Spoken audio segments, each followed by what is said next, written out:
sports is 98.5, the Sports Hub, the Easily Media Group station. Sports Hub headlines.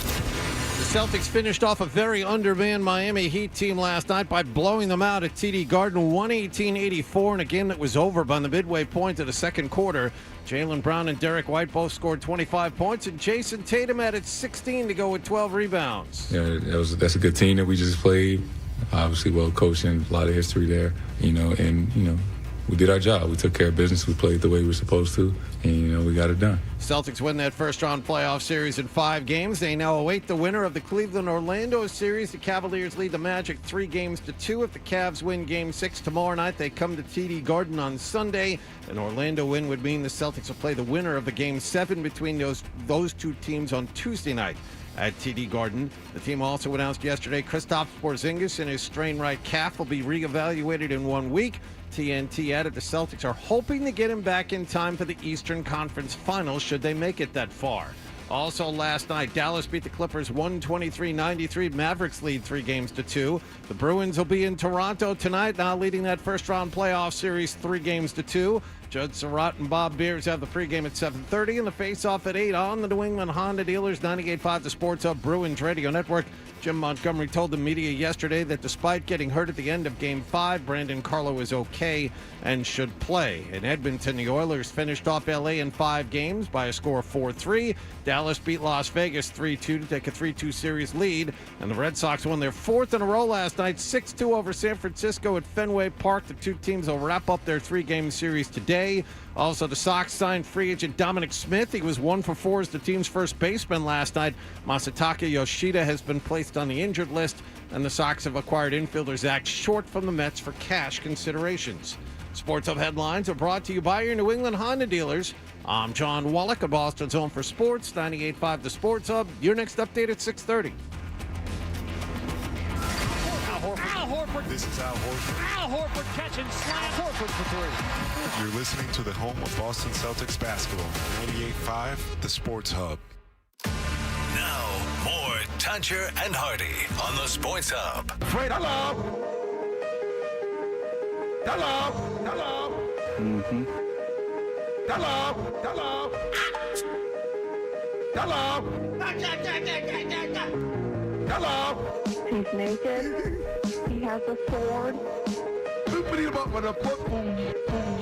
Let's talk about cheese. Bruins are back from the West Coast. What the Is it okay to use this for the radio? Yeah, oh yeah. Welcome to the show, you sweet bitch. Yeah, Hey, yeah. naked guy in the trunk. I haven't talked to you in a long time. I'm the son of the Pope. I know you are. It's a rite of passage. It is a rite of passage Yeah. for you to be on this show. I love you because you're the most Canadian guilty pervert sounding guy I've ever heard in my I'm the entire son life. of the Pope. I just love it. Like the lady found you and you were naked in the back of the truck and then Yeah, and you were just like, "Ee, my bad. yeah. I'm a pervert." Good morning, everybody. Good morning. We are Toucher and Hardy. We're brought to you by FanDuel Sportsbook. Make every moment more with FanDuel. You can watch us on YouTube. Search 98.5 The Sports Hub on YouTube and then subscribe for the love of God. Just can you subscribe? Smash it. If you don't subscribe, you're really hurting the world. And we are in the Town Fair Tire Studios, 617-779-0985. And this is a very exciting day, as was yesterday, because yesterday I found out what a toe cinch is. Do you know what a toe cinch is, John? I did not. Can you spell this for me, please? No. Toe cinch? Toe cinch? Oh, no. A toe strap. Oh, toe strap. Do you know what a toe? It's that. Do you know what a toe strap is? No. I was ridiculed for not knowing what a toe strap is. You shouldn't be, because I don't know what it is either. So I have to get. So if you didn't hear, this is hot news. Okay. I have my old bed, and then I have a king size bed. When they put together the king size bed at my house, I offered them $80, 80 simoleons, to take apart my old bed and take it away, but they said they couldn't do it because of rules and regulations, the man and all. So I said, all right. So now I have a rolled up mattress, like a new rolled up mattress downstairs. It's 180 pounds. And then upstairs I have my current bed put together and then the king size bed put together. It's all jammed in one room. My son and I were having a lot of trouble lifting the mattress. There's not a lot of it's not a lot of length to it. It's kind of hard to grab onto and stuff. And Hardy's like, don't worry. I got toe straps. And I thought that they were straps that you put on your toes and crawl the thing up. Cause that would actually be smart because your legs are stronger than your upper body. Mm-hmm. Which is actually maybe something I'll invent. Maybe I just came up with a Shark Tank idea. I want you to know, I said the toe strap thing kind of as a joke because I think when I go there today, you and I are going to be able to get this mattress upstairs with our bare hands. That's it. There's no way it can be that difficult. He had toe straps in his car. Oh. But then he said to this morning he didn't bring any tools. I was going to set them aside last night. As you know, if you don't set it aside the night before, you will not bring it to this job in the morning because there's no thinking going on. There's just waking, dressing, driving. Yeah, you don't see all that much. You just know the path you have to get to the car. You know the drive you have to get to the building. Yes. Yeah, so you're just on autopilot, and I didn't do it last night. But you have tools. You have a socket set. You have a drill. You have enough where I'm sure we'll be able to A, take the old bed frame apart, and B, just between your hunka muscles and my direction, I will be able to guide you as you get that mattress upstairs. Are we documenting this in any way? I don't think it's necessary. I think really Nick don't. might come by. Oh, good. Okay. Because I just want the world to see Hardy be able to. Plus, if Nick comes by, Hardy and Nick can lift the mattress upstairs. You see, not only Nick has a dual purpose. Another set of hands isn't going to hurt. But do you want the world to see you just standing there completely befuddled and bewildered by how to, so much as just loosen a couple of bolts and you're taking something apart. As long as it goes viral. Taking something apart is infinitely easier than it is to put it together. If it's going viral, I'll do anything. I'll humiliate myself in any fashion as long as it goes viral. That's what I want to do. And then I'm going to put a race car up my bottom. Yeah. Hey, you like the sound of that, don't you?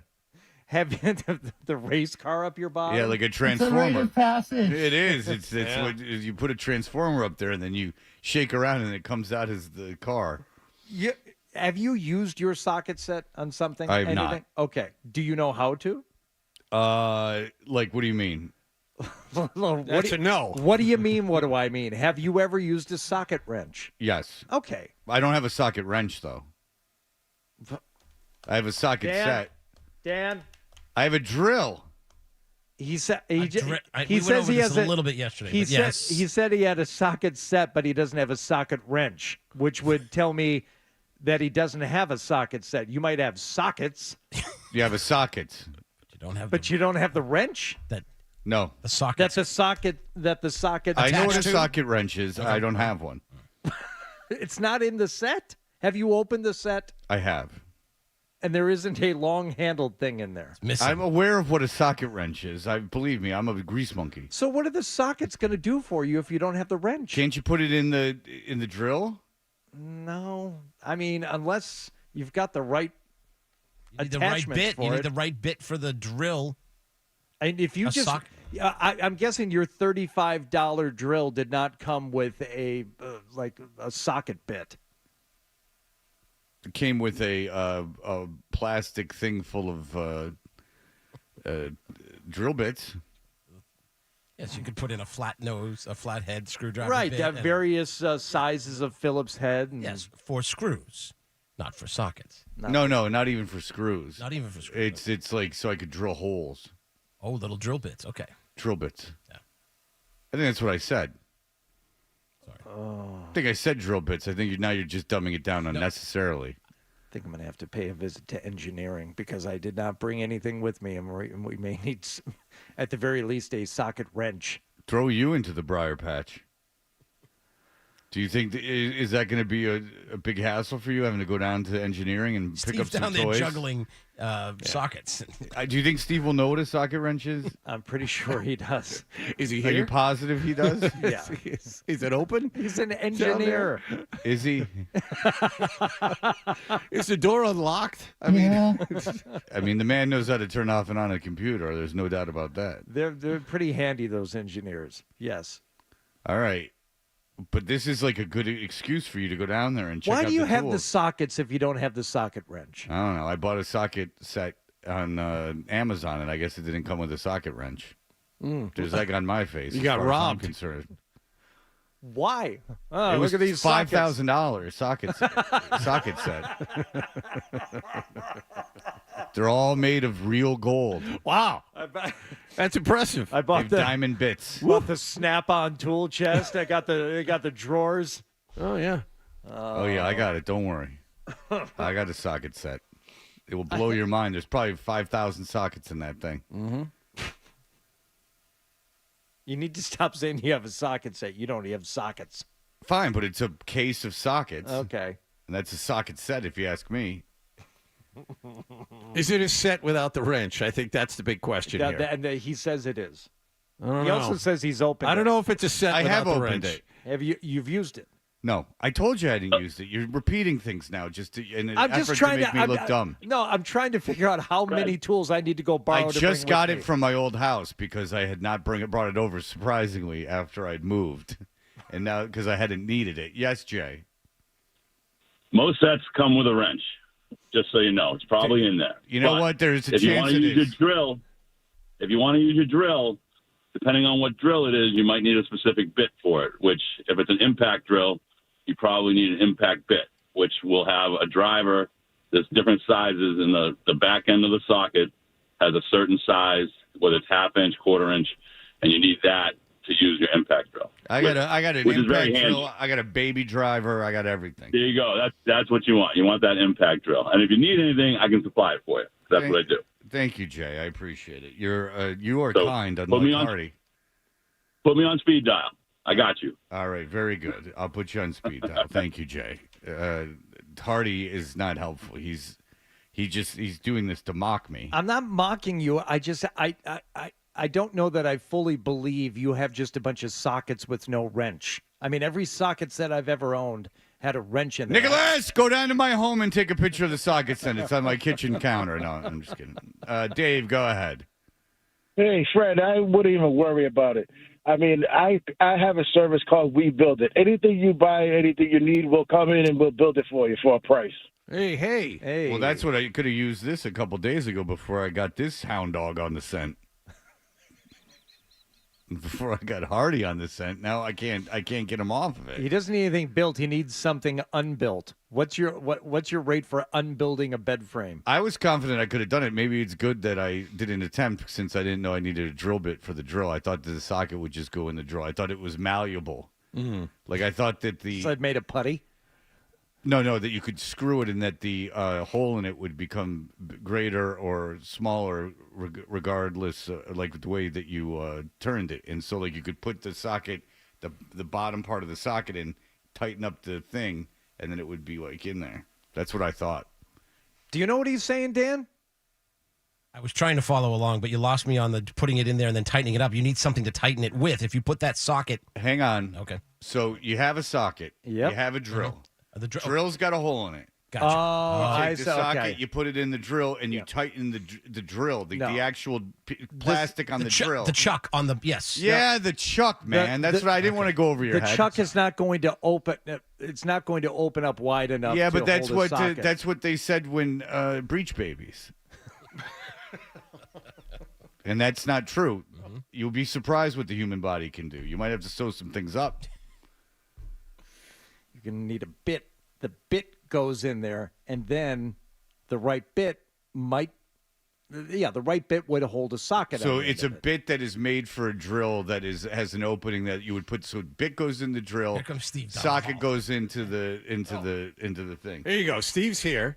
You can ask Yeah, him. he's been frantically listening to the show. He's got a socket in his hand. Yeah, that's what he's got. I think it's I just saw Steve. He can made help. of paper. I sense good burning. things out of this. All right. I think it's going to be fine. The main thing is just to get it disassembled to the point where we can put it down in your storage area, right? Yes, we just have to get it. So we have to get the mattress off the bed. It's only a full-size mattress. So get it off the bed. This we can do. Take it up 2 flights of stairs, just 1 floor up to my son's room, throw it on the floor. That's a what, a full-size mattress or a queen or something? Full size. Okay, that's all right, done. Yeah, that's easy. All right, that step I'm one. confident. Then we got to take the box spring and take it downstairs and put it on the front porch. I don't know what I'm going to do with that thing, but I'm going to have to take it to the dump. Throw it in the back of my truck. I'm just gonna say. Do you have a pickup truck? Yeah. Oh yeah. You didn't know that? No. Oh yeah. All right, so we're throwing that in the back of the pickup truck. And he's gone to the dump. And then he's off to the dump. Hardy's getting things done. This is like heaven for him. Look at. And then we're taking apart the bed frame. Then we just got to take that down to the basement and take the parts down to the basement, Right. shove them in this like little crawl space area. Do you have any Ziploc bags? Oh yeah, sure. Okay, because what we'll do is we'll throw all the bolts and the washers and the whatnot in a Ziploc bag, and we'll write a little Post-it note. We're in a bed frame, and then we're going to tape that to the side of one of the pieces, so it's all. Oh, you don't there have together. a label maker? I do, but I didn't bring bring it it. with me. The engineering's got one. Yeah, why don't you get the label maker from there so it looks all efficient? This is really you. You love doing this stuff, don't you, Hardy? And then I don't so mind it. when that's done, we'll lift the king size bed and we'll put it in position. That won't be hard. It's not heavy. Right. Then we go then down. the games begin. Then we go downstairs.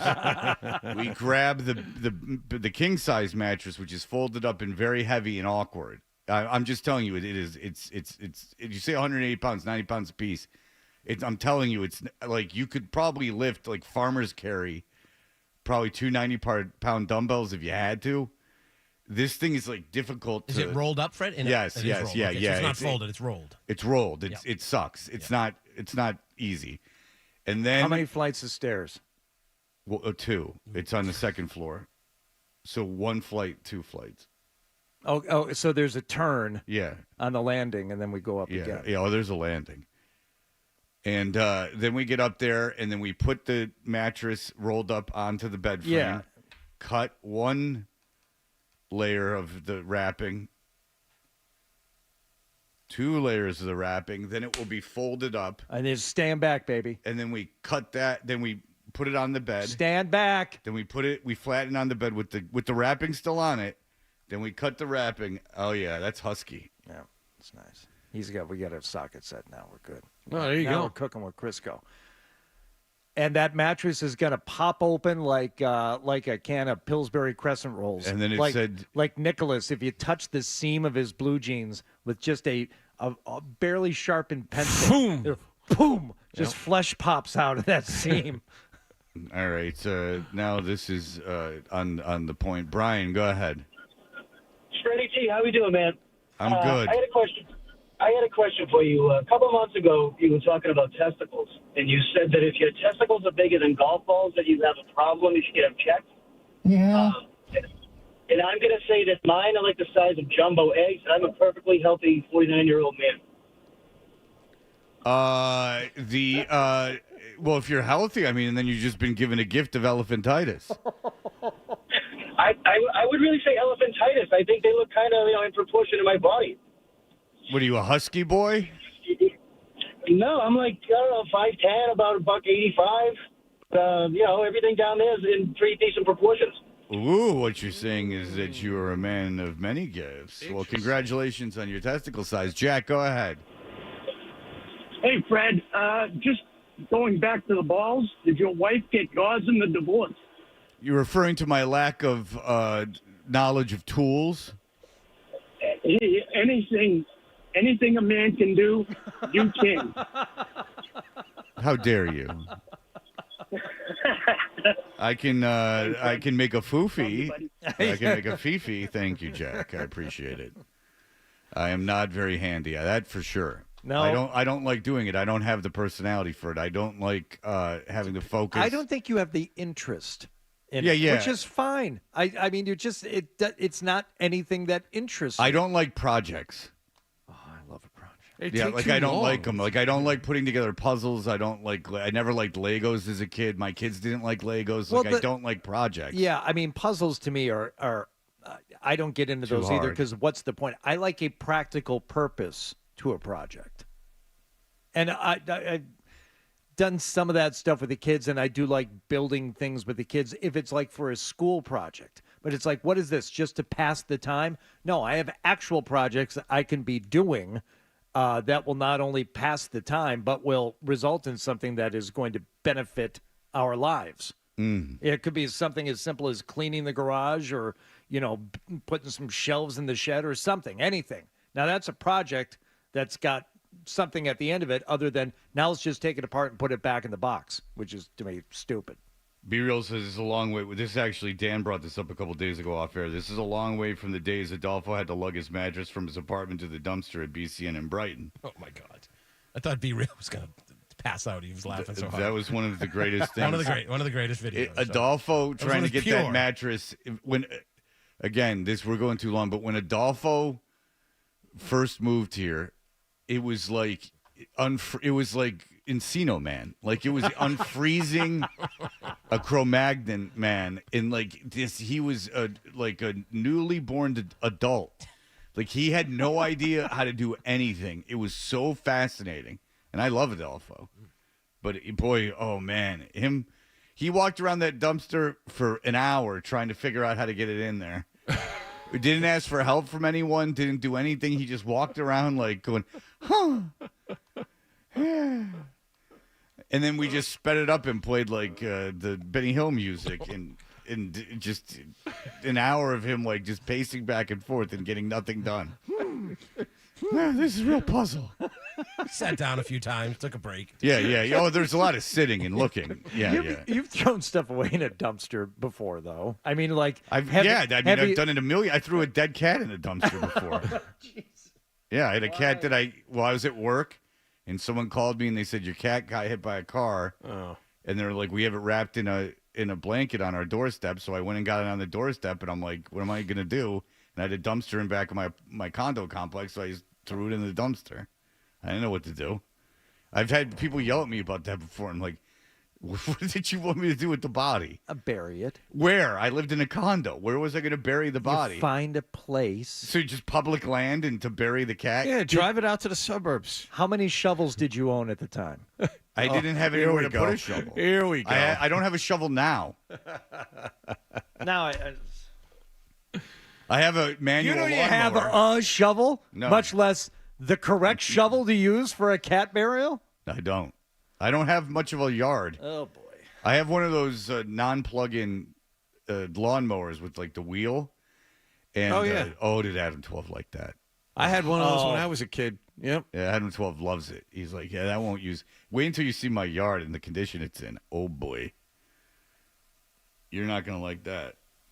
I might have to go home first and bring over all kinds of stuff. No, we'll stop on the way home. It's going to be fine. It's You gonna might be have easy. to go get some grass seed and like rakes and stuff. You might Don't be at you- my house for a couple days. Don't you have like a condo fee that you pay, and this is all supposed to be done for you? Nah, it's just me and another family. So just me and a family, I should say.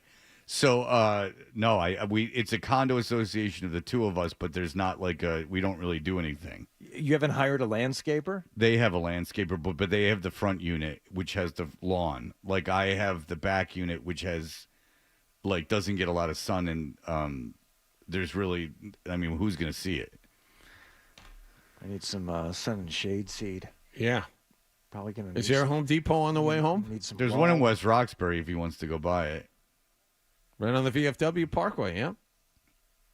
We might have to rent a rototiller. I don't own one of those. We might have to Well, dig it go all out up and start see. all over. Let's handle the bed project, and then if you go outside and see something that you'd like to get your hands dirty with, I'm home all week. Real landscapers will scoff at it, but that's some of that 3-in-1 stuff will do the trick if it's just patchy. We can throw some 3-in-1 down on that, and you'll be amazed. Huh.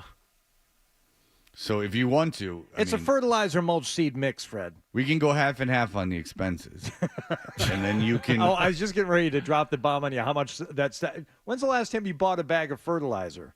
It ain't cheap anymore. You used to be able to go to the depot and you get a couple of big bags and walk out. I just take a dump out the window.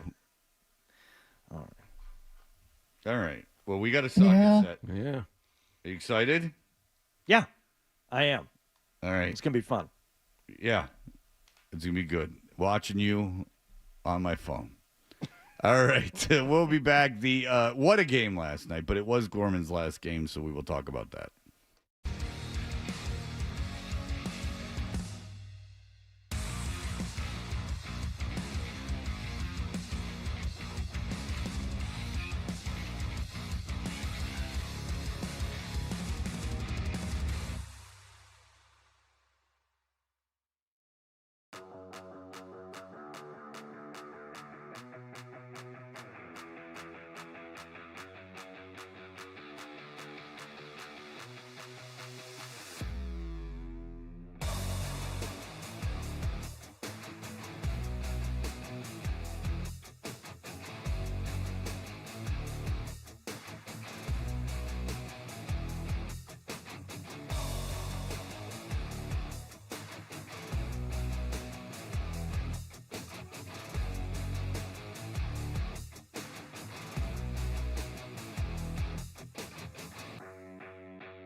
zone, Toronto would play with urgency trying to keep their season alive. Bruins couldn't get the puck out of their own zone. Oh, it was gross. Luck and Bertrand, weekday mornings at 10 on the Sports Hub. Did you catch a game last night? Hey, we're Toucher and Hardy. Hardy, what happened last evening? Celtics had a chance to put away the Miami Heat. And Mike Gorman's what could have very well been his final game at the Garden. And rather than risk him having his final game be called on the road, the Celtics started to put away Miami early, specifically Derek White. White pull-up, steps to his right, three in the air, got it. It's unbelievable how locked in Derek White is. And that's with a hand in the face. That's a great heat check. He now has 53 in the last 5 quarters of the series. Celtics by 12. That was early in the game, 28-16. And while we've all seen runs made by teams before, this one had a different feeling last night that it was going to be over very, very early. Drew Holiday getting in on the fun. Holiday at the mid-block. Works his way on Hero, little step back swish. That's where he wants to get. Right there in that little box and then kind of fade to black. Nicely done. It was a mismatch on paper, and it has been a mismatch on the floor. 23-point lead in the first half, and it would just get worse for Miami from there. Jaylen Brown for Hauser in the corner. He's going to drive past Jovic. Two-hand slam for Sam Hauser. Don't see a lot of that. And Luke Cornett goes crazy when Sam does that. 88-56. 88-56, 32-point lead. It was over early last night. Anyone feel any differently watching that game? No.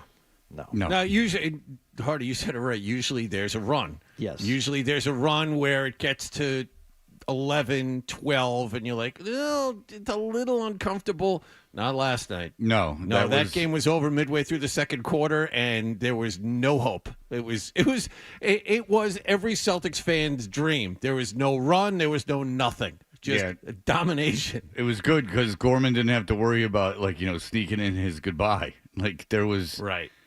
They were talking about the next series halfway through the fourth quarter. I mean, they were like putting the graphic up for the next series halfway through the fourth quarter.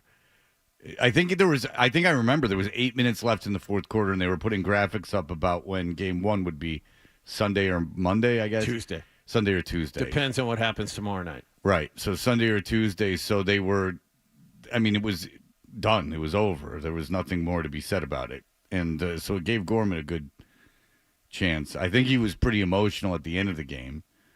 But then they went back to him after the game was over, and he did great. He did the perfect thing. Jason Tatum, only 16 points, but a plus 35 on the night. Derek White and Jaylen Brown both had 25 points. And a lot of minutes played, obviously, with Porzingis out from the likes of Sam Hauser, who not only played for 20 minutes, but scored 17 points. Luke Cornett was out there for 18. Pritchard had to play 27 minutes last night, but your final 118-84 as the Celtics are now on their way to take on either Cleveland or the Orlando Magic. Yes, they will play Game 6 tomorrow night in Orlando. Cleveland leads 3-2. Is Jared Allen going to play for Cleveland? He has a pulled rib. Did you know that? Yes, I did know he had a pulled rib. Yes, I did know that. Damn it. Sorry. If Cleveland wins tomorrow night, they come to Boston for Game 1 of the next series on Sunday. If Cleveland does not win tomorrow night, then the series goes back to Cleveland for Game 7 on Sunday, and the winner of that game will come here on Tuesday. Do you know the word on Jared Allen in all seriousness? Because that could be a big factor. I do not know if he is going to play tomorrow night. Okay. Do not know the answer to that. Because that should be interesting. That is significant, especially with Porzingis out. Allen is a very good low post player. Well, I just think in the Orlando series, it's a big deal too. Yes. And how long will Porzingis be out? Joe Mazzulla was asked about it last night. I'm not sure. We're just going to give it a week, kind of see where he's at, kind of see how he responds. What? He's out for a long time. Mazzulla's being cagey. He actually said as much on the midday show yesterday. He said he was going to be out for a week. He said he was going to be reevaluated in a week on this radio station yesterday afternoon. Well, that's not out for a week. That's reevaluated. Well, out at least a week. So that's no information, actually. Chris I'm Haynes, sure they're going to evaluate him every day. I'm sure every day they'll ask him how he's feeling and see how he's doing. Chris Haynes of TNT had a more specific timeline. I don't know if we have that, but he did. Chris Haynes on the NBA on TNT basically said the Celtics are thinking he's going to be out throughout all of next series, and the hope is that he is back for the Eastern Conference Finals. What's his name? Chris Haynes. You know what I call him? Skid marks. Yeah. Isn't Chris Haynes Garth Brooks' alter ego? Chris Gaines. Oh, Chris Gaines. Close. Okay. See, I might not be able to take apart a bet, but I can tell you a lot about the career of Skid of marks. that man. Yeah. No, of Garth Brooks. Adopted the Flock of Seagulls haircut for his alternative It was rock so album. cool. It was not a man that was blinded by celebrity and never told no.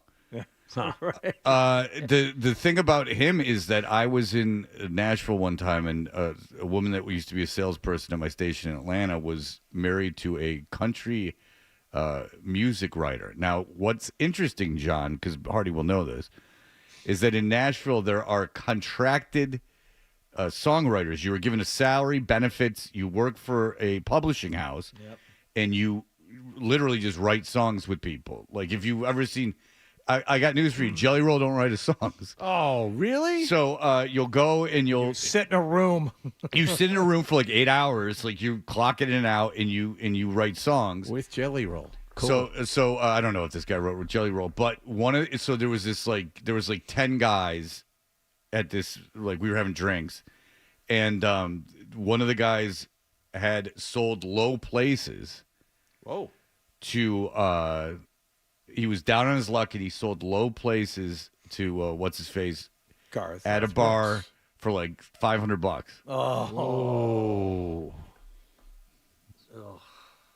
Wow. Oh. That's too bad. That was the story. And then I think I lived in Boston. I did live in Boston while this all happened, and I believe that I like researched it and found out that it was probably true. Like I researched the history of Low Places, and I believe that was probably true. Because again, as I read this book, or as I read the book, The Night of the Gun, I realized that people tell stories and that they are telling their own version of reality, which they might actually believe, and then they tell it to you, and then you scoot it in your own way, and then you relate the story, and then everyone just thinks they're telling the truth, but it's not. Mm-hmm. But I think I learned that was the truth. And that's interesting. And I was with interesting people doing interesting things.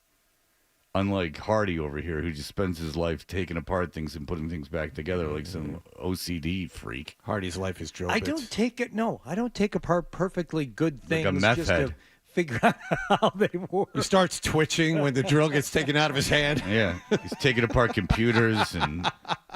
Hardy, calm down. I mean, how many times could you do the same thing? I'm pretty hapless at times. I'm pretty well known for taking things apart, trying to fix them, and then not fixing them and not being able to put them back together. Yeah, but then you wear a college sweatshirt every episode. All right. We will be back. What are we going to talk about, Hardy? I got to know. You let me know. Another NBA game last night in the playoffs. We'll tell you what happened out west and some NHL scores as well. All right. As well. Everything that happened last evening. Here are the headlines. Sports Hub headlines.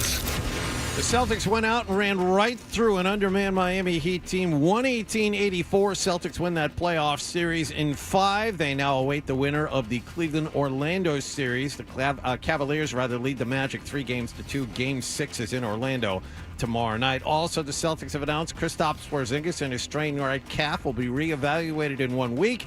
TNT added last night the Celtics are hoping to get him back in time for the Eastern Conference Finals. Bruins had last night off. They're in Toronto tonight for Game 6 of that first-round playoff series. Bruins lead 3-2. Judd Surratt and Bob Beers have the Duncan pregame at 7:30 and the face-off at 8 here on 98.5 The Sports Hub. And the Red Sox beat the San Francisco Giants again 6-2. They've won 4 in a row. They'll start Josh Winkowski today as they go for a 3-game sweep of this series. Sports Hub headlines are brought to you by Dr. Matthew Lopresti and Leonard Hair Transplant Associates, the hair doctor of Hardy and Tommy Curran at 1-800-GET-HAIR. I'm John Wallach at Boston's Home for Sports, 98.5 The Sports Hub. Your next update at 7 o'clock. Hold everything 98.5 The Sports Hub has to offer in the palm of your hand. I need that. Listen live. Get breaking news. I need it. Download the Sports Hub app.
Hey, we're Toucher and Hardy, brought to you by FanDuel Sportsbook. Make every moment more with FanDuel.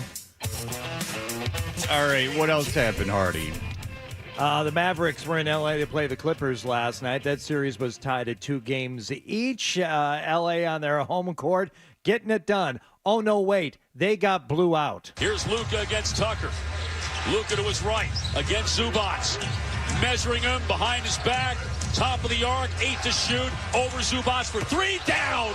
123-93, a 30-point win for the Mavericks last night on the road, and now take a 3-2 series lead over the L.A. Clippers. Doncic still played 39 minutes last night. I don't understand why, but nonetheless, by the way, Kyrie Irving has become a little bit of a delight.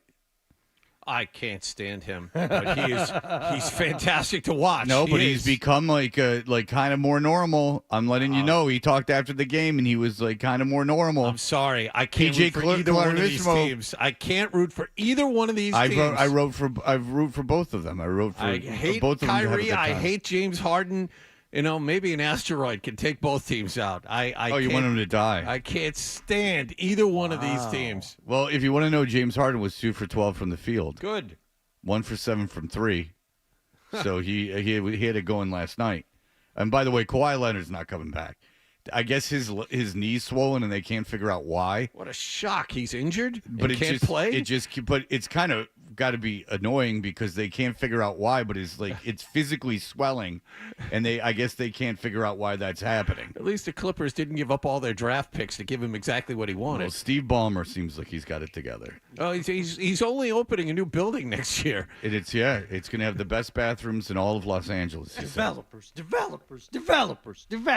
And they're gonna. And one of the big things he said is there's going to be 2 outdoor basketball courts, so it's going to be like the projects. It's going to be like the Queensboro projects. No, an outdoor court. Yeah, I know. My God, where else would we find one? Yeah, I don't know. Could you go to any any public housing? What's the wall too? The wall is the row of seats behind one of the baskets. Behind one of the baskets. Put a handball court in there and just have it be like prison in the 70s.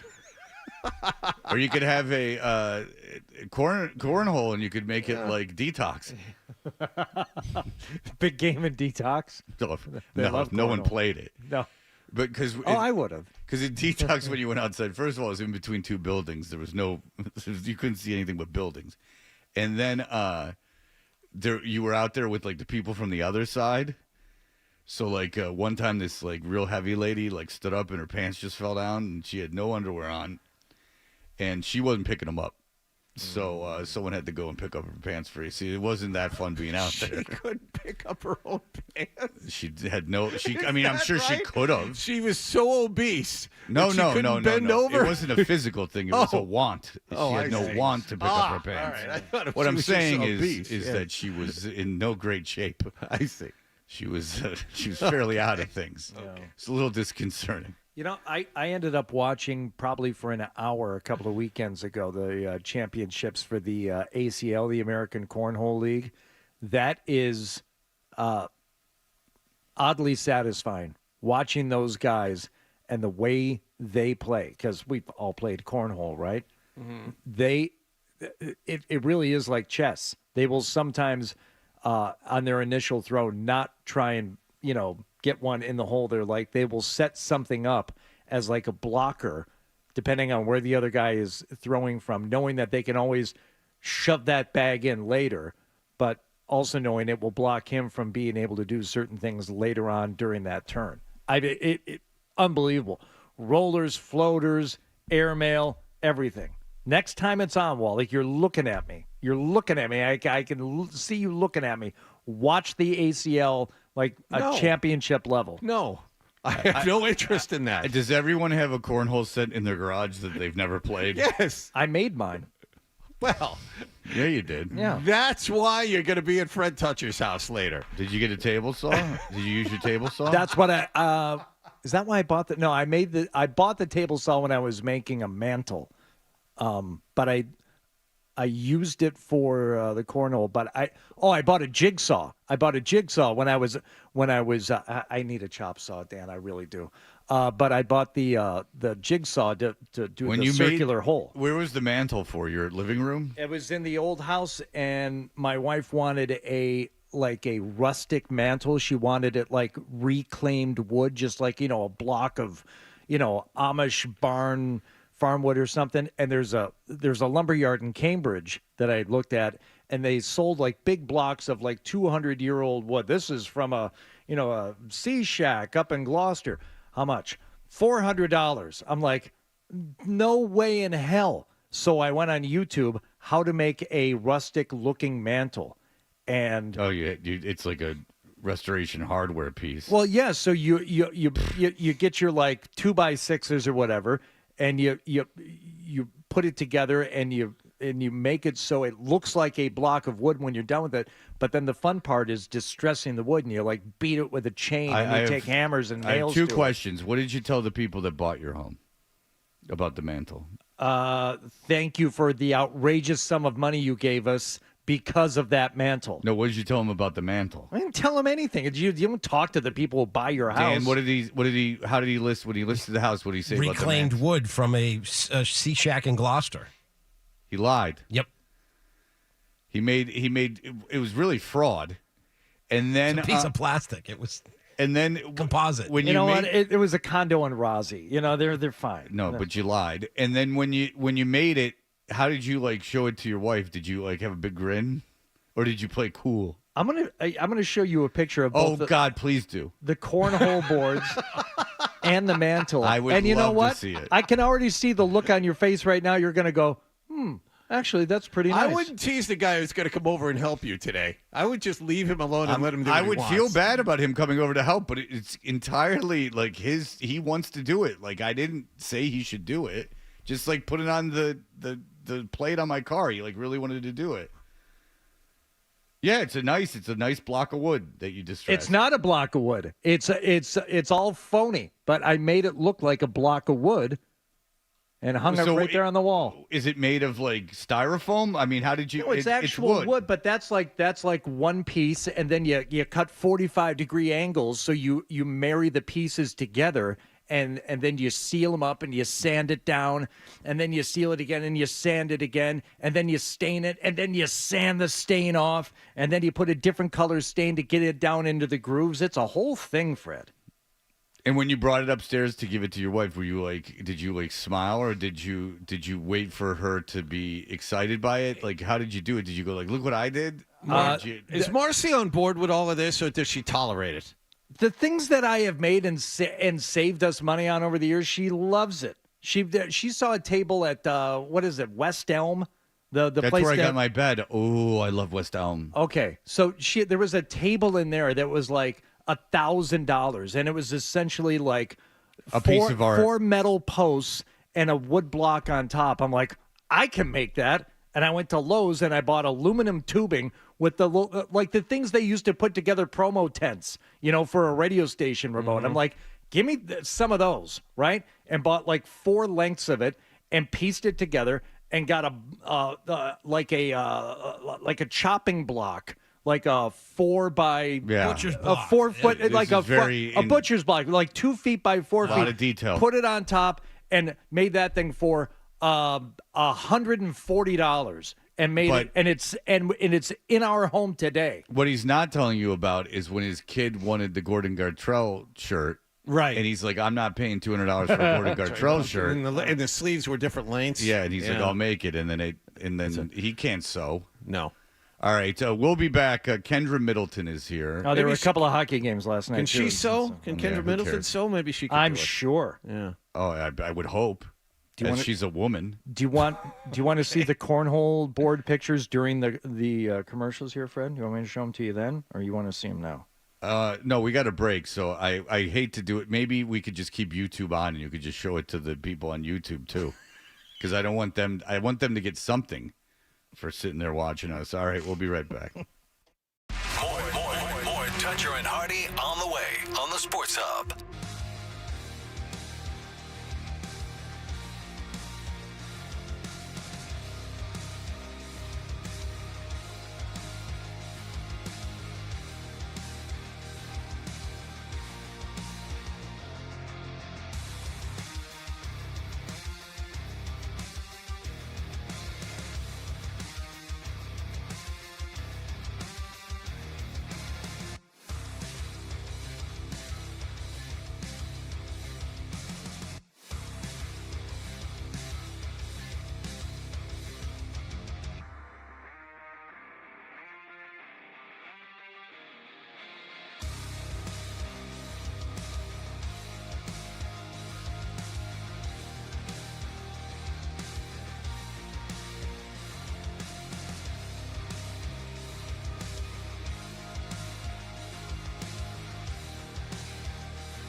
starts today as they go for a 3-game sweep. Also yesterday, the team placed Masataka Yoshida on the injured list. They acquired infielder Zach Short from the Mets for cash considerations. And then they signed free agent Dominic Smith, who was just let out of his Tampa Bay AAA contract. Smith actually was in the starting lineup as the first baseman last night and went 1 for 4. Sports Hub headlines are brought to you by the 99 Restaurants. Visit the Nines the day after the Red Sox win, like today, and 99 Rewards members get a free kids meal with every adult entree purchase. You gotta love the Nines. I'm John Wallach at Boston's Home for Sports, 98.5 The Sports Hub. Your next update at 7:30. If you've got the app, you've got Spirited Sports Talk. I have one ear and I got that. 98.5 The Sports Hub. We are Toucher and Hardy, brought to you by FanDuel Sportsbook. Make every moment more with FanDuel. You can watch our show every morning on YouTube. Search 98.5 The Sports Hub and subscribe. Subscribe. Oh, Jesus Christ, subscribe. Kendra Middleton is here in studio, so you can see Kendra Middleton if you're on YouTube. And then more people come on because there's a female in here. What do you know? Pretty much. Well, that's always been the case. Yep.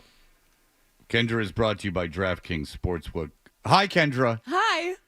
Hi, Fred. Hi, Kendra. Hi, Kendra. Hi, Hardy. Hi. So Hi, John with no H. That's right. That's cool. That's how ladies remember you. You get a name like Trent or Osgood, you get a cool name. John with no H. Or John with no H. That's what you do. He's jealous because And he's in his Revs hat. How am I jealous? Why would you say I'm jealous? Spent more time talking about me when she said hi than she did you. She just said hi, Fred, to you. She mentioned my name, so more time with me, and clearly you're jealous of that. Anyway, so, but he does have a Revolution hat on, and Kendra, it was very exciting because we got to see you outside of the station. I believe that's the first time I ever saw you outside of the station. I believe it was. It was the second time I've seen Kendra outside of the station in about a week's time. It's true. Yeah. I ate a ton of chicken wings, and it was awesome. Yeah. You could tell that she's a woman with very little money because she saw free food and just couldn't help herself. He comes up to me, and he goes, "You're eating a lot." And I said, "Okay." Yeah, I'm like, you're eating Don't a lot. You're eating too much. You're embarrassing yourself. You don't share a lot of the same radio traits that I think many of us do. Where there's something in my brain where if there is free food, even if I'm not hungry, I'm like, you know what? It takes me to back in the day when I needed anything I could get because I was making $5.50 an hour. I just wanted some dang chicken wings. You take the food, it's free, it's right there. That's just something I don't have to spend money on later. There was a time in my life, which I've discussed in this show, where there were 25-cent hamburgers on Wednesdays at McDonald's, and there was like a rush to find. I would go into my car and look for change. There were those days. Okay. But that has nothing to do with it. I just wanted some freaking chicken wings. Plus, she was going into the stands, and she was looking for people who had left food behind and maybe like half a beer, and she was drinking their used drinks and eating their old food. Yeah, I went around the entire stadium. Which I thought, well, after the game you did, and I thought it was a little much. I didn't know why you had to be sitting there eating food that people had touched. She dumpster dives is what she does. Wow. She's like, oh, these bagels are only a day old. And she'll come out like a raccoon. I love raccoons. Have you? Yeah, I know that you guys probably haven't seen the Pedro the raccoon videos going around, but they've taken my life over the last couple of weeks. Okay, is it someone who's taken a raccoon in and then made it like their pet? No, yeah. Yeah, because those things will turn on you. No, they're cute and they have thumbs. Yeah, they will turn on you and they'll rip your face off. Raccoons have thumbs. They're cool. Okay. No, but they will turn on you. No, you they know won't. that they'll yes, throw they fits. will. No. They'll throw fits. Of course they will. Don't do this to me. My life dream is to own a raccoon, and you can't in the state of Massachusetts. Well, what, you going to play by the rules? Oh, yeah. Just go outside and trap one. I've thought about it, but I can't. I rent. I don't own. So what? So if I owned a home, if they're such good pets, I who would cares? domesticate a raccoon. If they're such good pets, who cares? What you do is Take you the girl out of Jacksonville. It's true. You get a gun and you shoot them, but you wound them. No, you just wound them so they can't run away. You? And that's then the way to trap them. Bring them in the house. And then you nurse them back to or health. you just give it a cheese it, and you're like, you? No. Then you nurse it back to health, and then they become dependent on you, and you're fine. There you go. And then that's right. And then it can't turn on you because this you is like saved its Stockholm life. Syndrome. Then you make the cute little videos, and they're yours for life. Right. Or you just Get them wing it. views. Yeah, if you really wanted to be cute, make something wrong with it, like shoot an eye out, and then it's No. like then put an eye patch on it. All right, if you could domesticate a wild animal of any kind, what would it be? Me. Yeah. The smile that just came up on Fred's face, I wish that you guys could Yeah, see. I'm a bit of a If you're bad on boy. YouTube, you had a good view Shout of it. out YouTube. I'm a bit of a bad boy. There's no question about it. So Kendra's at this game, and she says to me before the game, she's like, I'm coming with this, my best friend, who's this lady, and I'm coming with this guy I'm friends with. I didn't come with him. He was just. All right. Well, you said we said he knew was each going to other. be there. Yeah, because we're friends. All right. Okay. All right. I don't know what I just said. The guy you're friends with. Okay. So Kendra, who probably didn't have a reserved seat like we did, just goes ahead and takes 3 seats in the box. So we're all standing, even though we had front row seats, but we gave them away because we're not like that. I did have a seat, thank you. Okay, so Kendra's sitting in a seat. Next to her is her female friend, and next to her is the male guy that came without her. Mm-hmm. So I go down, and I'm talking to Kendra because she obviously is like, oh, God, when's he going to talk to me? So I go down and I start talking to her. I go to her friend, her female friend. I go, oh, hey, Kendra said so many nice things about you. She said you're a good friend. And then she's like, oh, you're so charming. And then I went to the guy next to her. That's and exactly what happened. And I said to the guy next to her, I go, oh, and Kendra said that you guys are good friends too, but she didn't speak as highly about you as her friend. And then he looked at me like he didn't know how to read facial expression or really have any social graces. And he's like, I write about the Celtics. Like, I like turtles. I like Totos. He goes, I write about the Celtics. He was rude, Kendra, if I could go so far as to say. I don't remember it going down that way, but if that's how you are choosing to live your life, live your truth, He my was man. he was rude. And what did I say to you guys after the game?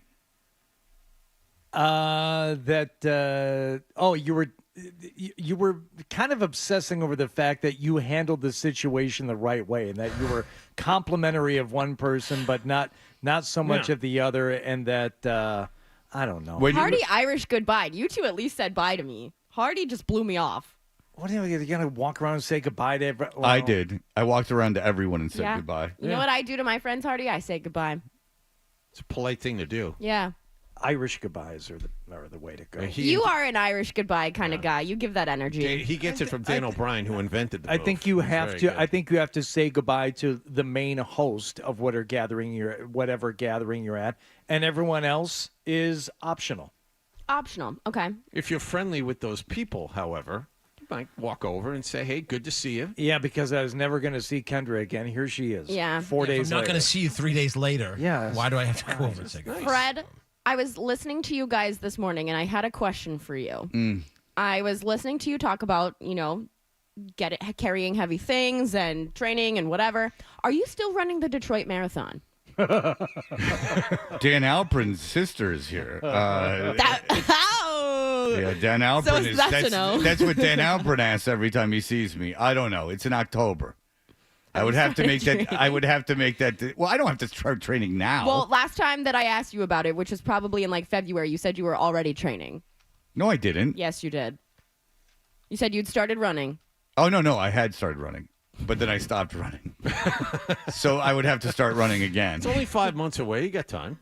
It's in October, so if that's 5 months. Yes, it's May now. I would have to start next month. Yeah, between 16 and 20 weeks. Yeah, I would have to start next month, and that was when I would have to do it. Maybe Dan Alperin really wants I'll to be ask you doing. again in a month. And then it will kick me into gear. What's the course like for the Detroit Marathon, Fred? Is it mostly flat? Yeah, like I have a bunch of friends who've done it, and they said it sucks, but it's not the worst. Yeah. And then they're not like big time like runners or anything. They were just like, and it's not like it doesn't insist upon itself like the Boston Marathon.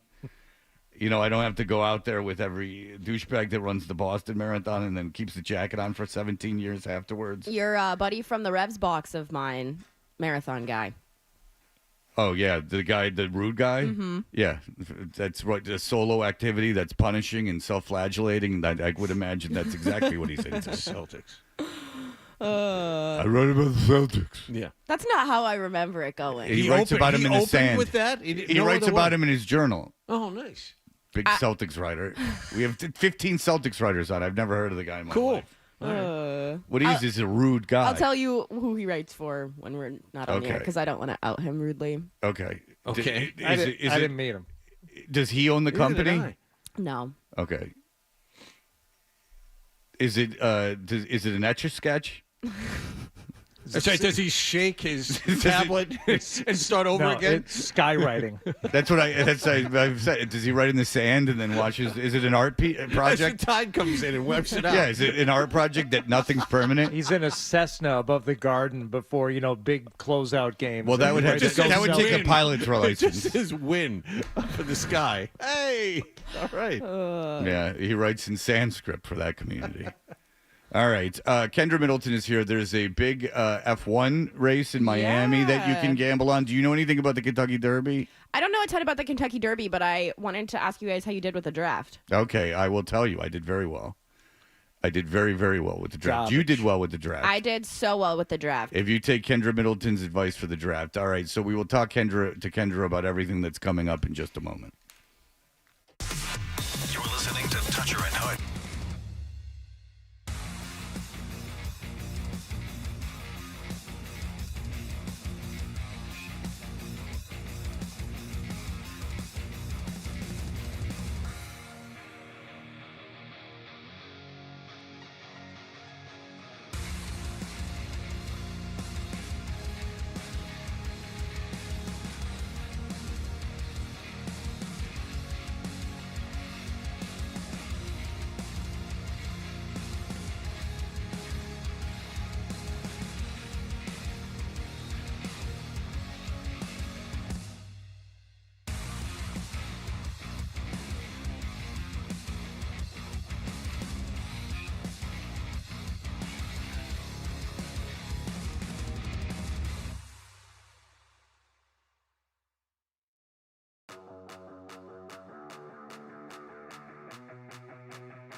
All right, we are Toucher and Hardy. Kendra Middleton is here, and she is very excited because there is a whole F1 situation happening in Miami. They offered the owner of the Miami Dolphins how much money? $10 million. $10 billion. $10 billion. This is 1962. $10 billion. And that's when this is John's. He's very old. He can't wrap his head around a billion. Go ahead. Billion with a B. The Dolphins franchise is worth $3 or $4 billion. So I was wondering where the rest of that money is. And apparently F1, Dan was telling me F1 is worth $6 or $7 billion. Something like that. Dan, is that what you were telling me? Like an F1 team? No, it's the race Seemed itself. like the race itself was valued at about $7 billion. Jesus. If the stadium was involved in that too, and the Dolphins, but he said no, they are not for sale. Yeah, so from my understanding of it all, the Commanders, when they sold for $6 billion, and the Dolphins franchise and Hard Rock Stadium are clearly worth more than the Washington Commanders franchise. So I think that plays into it as well. But pretty much everybody wants an F1 race at this point. So if you add in the fact that race alone is except for Boston. Boston wants no part of an F1 race. Well, no, Boston was offered a race. I know, and they turned it down because it was supposed to be in Seaport. But so if you kind of put in the fact that the race alone is probably worth $7 or $8 billion because that's one of the biggest races, like they really low. Why is it worth so much money? Because it's one of the biggest races in the U.S. outside of probably Austin, because last year was the first year in Vegas, and this is the race that all the celebrities kind of come out for. What about the Detroit one? What? Detroit has an F1 race. No. The Detroit Grand Prix? I'm not kidding. That's not an F1 race? The F1 races in America are COTA, the Circuit of the Americas in Austin, and the Las Vegas Grand Prix that was added last year. And what is the Detroit IndyCar race? It's probably IndyCar. Is that the American one? Is IndyCar American? It's the better one, whatever it is.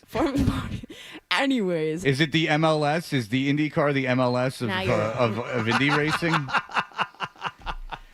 That's what you're saying? Is you're saying Detroit has like a stupid MLS team and then not like a real pretty much team? That's what I'm saying. Not the real Miami is the race before Vegas came out that all the celebrities come out for, all the Miami Beach. It's kind of like the Will Gloria Estefan be there? I'm not the person to ask that question because she is from the Miami Sound Machine. Now, will Dan Marino be there? That is a great question. Okay. I don't know. It is a good question. Will Pitbull be there? He probably. Is from Miami. I guarantee Mr. Worldwide will definitely be there. He's performing on the. Is there an infield? No, he's performing near the finish line. You're saying that? Well, he might be performing. I hope he has the checkered flag at the end of the race. Yeah. You think they would give that to Pitbull? I hope they would. Pitbull is my president. He's Mr. 305. You don't like Pitbull. I love Pitbull. No, if you're don't. from Florida, it is a requirement that you like Pitbull. No, you don't. Yes. Why? You're from Jacksonville, which isn't even Miami by a long stretch. I thought you would hate Miami. I do hate Miami. Yeah, Miami's a cesspool. It's a place that could have been Eden, and then it was completely ruined. It geographically should be like one of the nicest places on the planet, but it's been peed on by scum for so long that it's completely uninhabitable. Just lost points, man. I mean, they ruined Miami Beach. Really? They cut down. Who is they? The people that built it ruined Miami Beach. They took down there was like a natural forest in the middle that preserved the island from heavy winds. They took that down. Now there's massive erosion. All the buildings are built with no foundation. They could fall at any time. It's a real. Have you been to South Beach recently? Recently, I was there 2 years ago. It's all it is homeless now. There used to be a certain glamour to South Beach. Now it's just homeless people and flooding. I feel like you are an old man in their front yard shaking their fist in the air right now. You are fixated on my age, my dear, and then with that comes wisdom. And by the way, you're going to be my age not so long from now. I know. Yeah, so 20 years. Yeah, so you better hold on to your hat. That was kind of a shot. That was definitely. How is that a shot? In 20 years, she's going to be my age. 20 years goes fast. You know that. Yes, I do. Hang on to something else other than your age, because your age is going to change, my dear. It's okay. I'm cool with that. All right. I'm excited to age, because when I'm 50, I'm going to look like I'm 35. How? Botox, baby. Everyone takes Botox, so you'll just look like everyone else. I'd rather talk about Formula One. I can't believe I'm even saying this, but it actually rather hear about Can something. we talk about home improvement projects? I'd rather hear about something I care literally nothing about than that. Aging. All right, what is going on? What should we put in the Formula Put it One on the race? umbrella. So of my aging. my big bets this weekend. I do have the Bruins money line tonight. I think it's time. I got it at minus 108 this morning on DraftKings. So if you want a little bit of a home team play, that would be my play for the NHL tonight. And then as far Why as do you like the Bruins? because I think it's just time that they close it. Like, you knew that the Leafs were going to come back. It was April 30th. The Bruins, just for some reason, are cursed on that day, it seems, after last year, Game 7 against Florida. It felt like that was... That was on April 30th of last year? Yeah, it was. Same day. So it just felt like that was meant to be Toronto's game. I think that the Bruins close it out tonight. It seems like it's just time that they get it done, get it over with. I don't think that they're going to have the same mistakes in this game that they had last game. Can't have those same mistakes. So I'm rocking with the Bruins.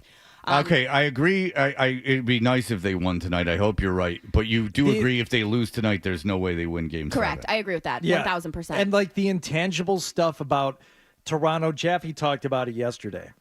Like playing with house money. Let's just go out there. Let's play loose.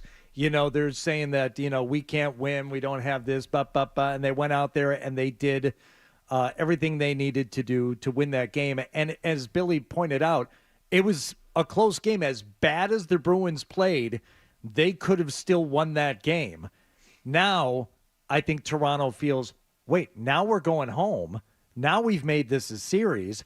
All we have to do is win this one. Now they've got the pressure back on them. So it's a totally intangible thing, Fred. I realize it's not a great argument as to why the Bruins win tonight, but I feel they win also. And if you want to factor in an intangible like that, now Toronto thinks they can win, and that could be their undoing. And despite all of that, Jeremy Swayman stood on his head the last game, and he's the hottest goalie on planet Earth right now. Like, it is Jeremy Swayman's time. Although I will say, I don't care how well Sway plays tonight. If they lose, you got to go to Allmark in Game 7.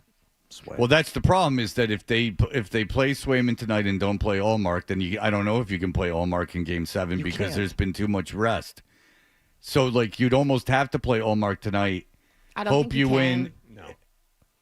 All right. Well, no, but if you're going to play Allmark at all, you would have to play him tonight. I don't Correct. think that you can go back to Allmark in Game 7. Only way you go back to Allmark. First of all, Swayman absolutely should play tonight, and the only way I agree. The only way you replace him is if Swayman gives up 3 or 4. But if he plays tonight like he did in Game 5, he plays Game 7. This is what pisses me off about this whole conversation, John, because I agree with you and I know what you're saying. But to anyone who just dismisses it, it's like, what are you, stupid? Of course they're going to go with Swayman. No, rotation, goalie rotation, months and months and months. That's what we were told. There's going to be a rotation, just like this opening round series started with a rotation. So to anybody who dares ask, oh, I wonder if they go with Allmark tonight. What are you, stupid? No, have you seen Swayman? No, I listened to what the coach said. Well, I think that's kind of like the general thing. It's like no, because it's a good point, because if they don't play Allmark tonight, they can't play Allmark. Yes. Like if they don't play him tonight, it's going to be too late to play him. If they don't play Allmark tonight, other than Swayman either getting injured or melting down and having a horrible game, right. Allmark is done for the rest of the postseason. Because I look at what happened last year, and I get that Linus, it came out that he was hurt in Game 7 against Florida. But at that point, it had been too, like, you should have played Swayman in that game, even though it was a Game 7. I think it's the same thing this year. Like if I think they should play Swayman in both games, but if they're gonna play Allmark at all, they got to play Allmark tonight, because you can't turn around. Boy, Montgomery, I'm glad I'm not him. And I don't you think just got.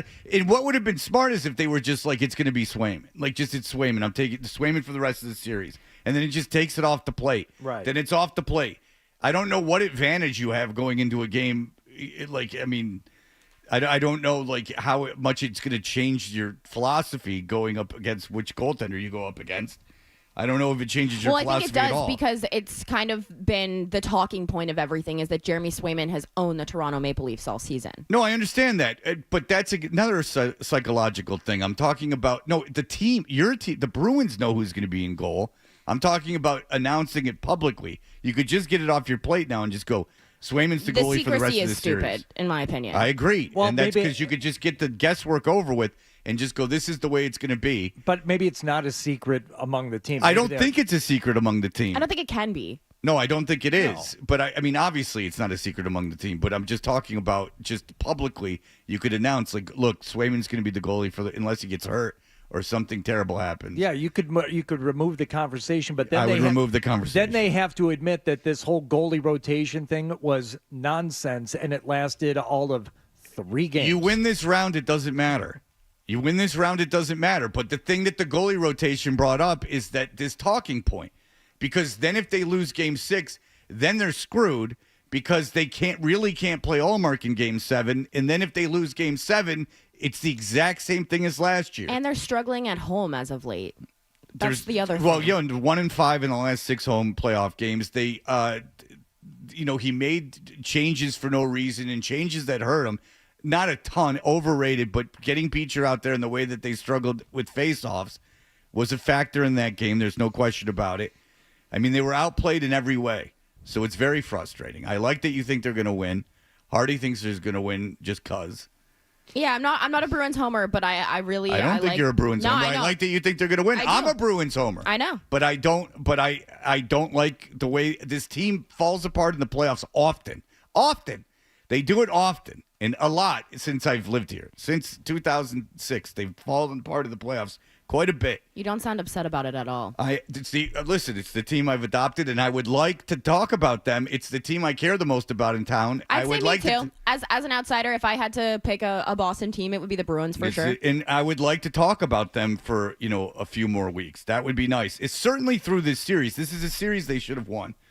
All these other teams are winning Game 5. The Oilers won Game 5 last night. They did what they were supposed to do. What, 3 out of the 5 teams Dallas? in Game 5s won their Game 5s? Vancouver is the only one. Vancouver and Boston are the 2 stupid teams. Lost Game 5 at home, and now they get forced to a Game 6. Yeah, 2 idiots that road. lost the Game 5 at home. So, yes. And the dumb lineup changes. I'm glad you guys have confidence, Hardy and Kendra. I'm glad you guys have confidence. Also what sucks for Montgomery is he puts Grzelcyk in that game, and then Grzelcyk's responsible for the overtime goal. It's specifically for Grzelcyk's flaws, too. Like if you were blind in one eye and you couldn't see, like if someone came up on your blind side, and it would be like that. Like, oh, why you're playing a little guy in the playoffs, and where it's much more physical game. He plays the little guy in overtime. The little guy in overtime gets overpowered, and that leads to the game-winning goal. I mean, it's incredibly unfortunate how this is all working out for Montgomery. I don't know how you look at that team and you're sure of anything heading into Game 6. She says she likes it. She didn't say she's sure. How are you sure they're going to play I don't think she said that. Put your mortgage on it. How do you think? What makes you think they're going to play well based on how they came out and played for the first period in 3 quarters 2 nights ago? I'm sorry, Kendra. I didn't mean to jump on you. But Jaffe made the best point about this yesterday. They played like crap, and it was a 1-goal game. They still could have won. Yeah. They're a better team. I'm not positive Jaffe thinks they're going to win this game. No, but if I think Jaffe thinks they're going to lose. But this the game. very basic question: what makes you think they're going to win tonight? Because it's they Toronto. played like that is the answer. Well, yeah, Toronto's it's the even Leafs. worse. And, and if you want to talk about teams that have a history of choking away things, Toronto's worse than Boston. And I think that as bad as they've played at home, there is nothing like beating the Leafs to eliminate them in Toronto. Sure. Well, that's the thing. It's like beating the Knicks in New York. Scarf-wearing morons home. I think that'd be great. Oh, Jesus, John. You with your shock jock stuff. You guys want some Miami Grand Prix bets? Some what? I asked for him a long time ago, and then we started chatting. Miami Grand Prix? Grand Prix? Only if you don't say Grand Prix. Okay, what do you want me to say? It's a Grand. Grand. Grand Prix. Grand Prix. It's Grand River Where are you Avenue. from? Come on, Grand Prix. Me? Yes. That's I'm not from the Midwest. Grand. All right, go give the F1 bets. She's from Jacksonville, which had the worst show I've ever heard on the radio. I actually texted Kendra. I'm like, this is honestly the worst show I've Big ever heard. Eight Morning Mess, that one? No. No, it was 1010XL, I think. It was a different sports station, but it was the midday guy, and I found out he buys the time. So that makes sense. Okay. Big Jacksonville operation. Hell yeah, brother. The midday show is bought time, and he sells it to a place called Twin Peaks, which is a Yeah, Hooters. you've never been to Twin Peaks? No. Oh my God, Twin Peaks is incredible. Do the girls? Do they have to get breast implants? So I know back in the day that's a place in Calgary. to work at Hooters, Yeah, your Cowboys, right. boobs had to touch the wall before your nose. Obviously, that can't be a thing anymore in the year of our Lord and Savior 2024. And it also can't be a thing in Boston. But It could be a thing in like Dallas. Twin Peaks is basically In Boston, you would just go. Classy There'd be one Hooters. fat chick. I went to Hooters by myself a couple weeks ago. It's it. I love Hooters, but Twin There's nothing Peaks wrong. rocks. The Hooters, it's like not like Hooters. Everyone goes like Hooters, like it's this big sexual experience. I It's went girls by in myself a shorts. couple weeks ago just because I wanted, once again, And I I don't- wanted some dang chicken wings, Fred. I don't think it's that big a deal. I All right. like the wings. The French fries and the wings at Hooters are so good, but Twin Peaks is basically classy Hooters. The food isn't as good, but the girls are dressed a little bit more, boobs don't touch the wall before your nose kind of thing. Cocktail dresses. What are they wearing? Are they wearing a dress like bunnies? It's the same uniform, but I would say that the shorts are a little bit longer and the top is a little bit less. Do they have the big, thick white socks? No, I don't think so. No. All right. I love the Hooters wings so much, and they do the grilled wings, which you can't get a lot of places. What's the point? What, you don't like grilled wings? No, I like them breaded and fried. It's skinny season, Hardy. Hardy just goes to a place called Summer Pigeons. bodies are made in the winter. It's pigeons, and it's just chicks dressed like librarians. Yeah, I forgot that Hardy is into the modest lady. I just tried to think of a very modest bird. Pigeons are modest birds. You heard it here first. Breaking news. Can we get the breaking news sounder? That's the best as I could do off the top of my head. That's pretty good, though. No, it wasn't. All right, go, but thank you, not Jonathan. It was pigeons. Like nothing too fancy. Just, it's a pigeon. Right. Like you throw some. You tip 10%. They'll be happy with it. What do they wear there? Just leave some food on the table. What do they wear? Long sleeve polos. No, they wear gamecock hats that are well worn and maybe a little golf attire, but with slacks. Right. You can wear a golf shirt, but you have to have a long sleeve. Hardy's Yeah, night like out. like a girl's playing golf at a 50-degree day. Oh. Yeah, and her kids are grown. You paid attention to the contest, the bracket. All right, I did. man. Yes. We're all over the place. I apologize for not being more disciplined. All right, Kendra, very quickly, F1 bets. I split the podium money. I think it's obviously going to be the two Red Bull cars, top three, but I split a podium finish between the other two Ferrari drivers. And I also bet on Oscar Piastri to finish top 6. If you would like a degenerate bet, if your book has it, I'm betting for Logan Sargent to DNF because it's his home race and he has the worst luck in the entire world. So yeah, those are my plays. Degenerate special. All right, and she did really well in the draft. If you followed her Bo Nix advice and so on and so forth, you would have made yourself some cash. I followed you, Bo Nix. And Thanks, King. And you did very well. And I had the Jets not taking Brock Bowers. I had him going after 11. And I had hit the Jets pick, but I had him taking it at 10. But they traded down to 11. If you had my Dagenhalt play to win Coach of the Year, congratulations on cashing out this week. All right, so Kendra's humble bragging. Kendra, where can people follow you? Because I got this to this morning. I woke up. This was sent 9 hours ago. I mean, when is a Fred Toucher fan going to talk about wet toes here? Apparently, Kendra talked about wet toes, much to the delight of one of your followers. Yeah, I made a video because I'm hosting the Miami Grand Prix watch party, Grand Prix this weekend, and I made a video and I decided that I was going to wear closed-toed shoes, even though I didn't want to because it was raining and I didn't want wet toes. Well, you know to mention feet. That's where the money's at. Where can people find you, Kendra? At Kendra Middleton on Instagram and at Kenny with an I Middleton on Twitter. I will be doing lots of F1 talk this weekend because it's obviously a home race, so yeehaw. Is the kid with the space in between his teeth, that's the influencer, going to be like the locked-in guy going to be at your thing? I have no idea. Yeah. By the way, don't throw Tony P's name around like you're You hanging wanna out come? with him anymore. When? To the F1 arcade on Sunday? Yes, I do. I'm going to come. Okay. I'm going to come. I'll get you I have nothing. I don't have the If you kids. genuinely do, I'll get you a pass. I swear to God, I'm going to come. Do you guys want passes?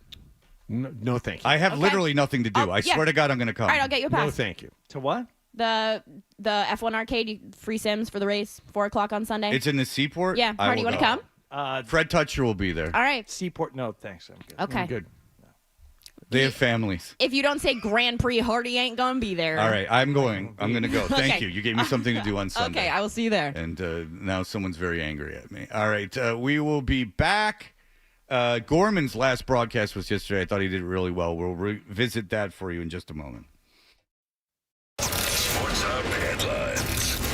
Celtics blew out Miami last night, 118-84 in a game that wasn't even that close. Jaylen Brown and Derek White both scored 25 points to lead the Celtics. They win that first-round playoff series in 5 games. They await the winner of Cleveland and Orlando. Cavaliers lead the Magic 3-2. Game 6 is tomorrow night. Also, the Celtics have announced Kristaps Porzingis and his strained right calf will be reevaluated in 1 week. TNT added last night Celtics are hoping to get him back for the Eastern Conference Finals. Bruins visit Toronto tonight. Bruins up 3-2 in that first-round best-of-7. Judd Surratt and Bob Beers have the pregame at 7:30 and the face-off at 8 on the New England Honda Dealers 98.5 The Sports Hub Bruins Radio Network. And the Red Sox won their 4th in a row last night, 6-2 over San Francisco at Fenway Park. Cutter Crawford, 7 strong innings for the win. The two teams will wrap up a 3-game series this afternoon with the Sox looking for a sweep. Sports Hub headlines are brought to you by your local New England Honda dealers. I'm John Wallach on Boston's Home for Sports, 98.5 The Sports Hub. Your next update at 8 o'clock. This is Charlie McAvoy.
All right.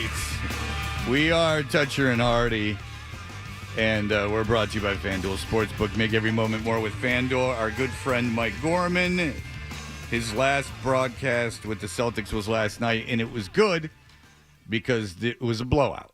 And there's a chance some of you probably were not watching by the end because you wanted to be entertained by something.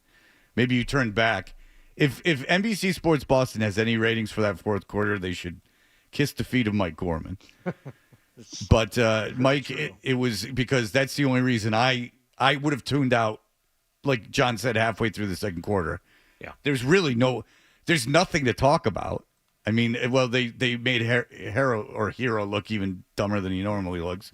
They were targeting him on defense. And Every single time. I found great pleasure in that.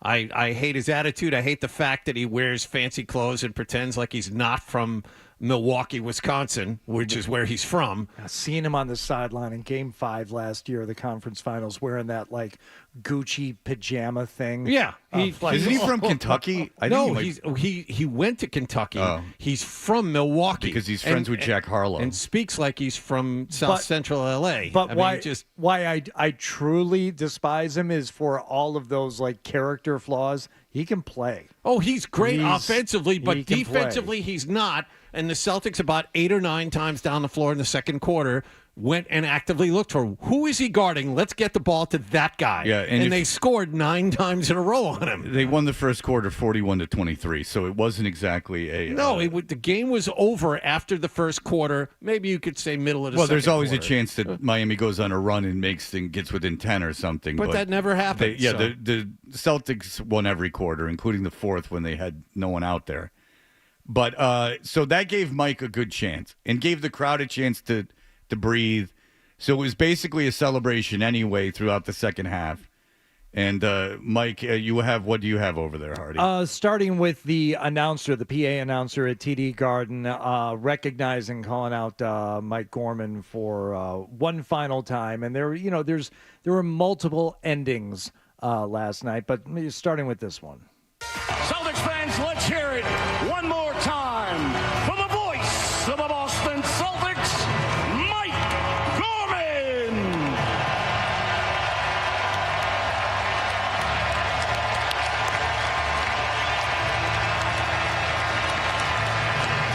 Watching how Mike handled that and everything else throughout the rest of the night is something, I mean, I would aspire to. The humility, the class, graciously accepting everything, not falling apart, not in any way goofing it up or anything. I mean, he's just such a solid guy, and the applause and the standing ovation, everything, it was genuine and it was real, and he accepted it all like you would expect him to, but how I can't think of anyone else doing it as well as he did. He didn't know that they were going to do it. And listen,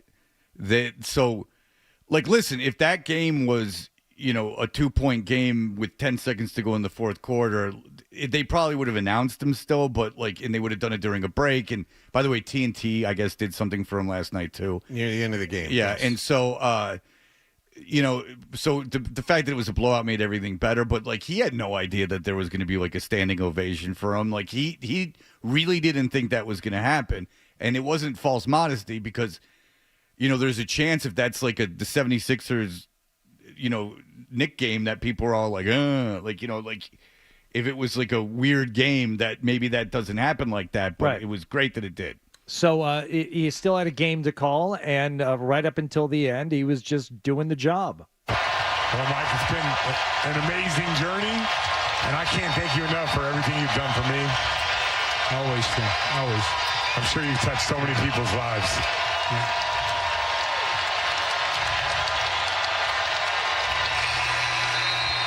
Those coaches running through their respective lines.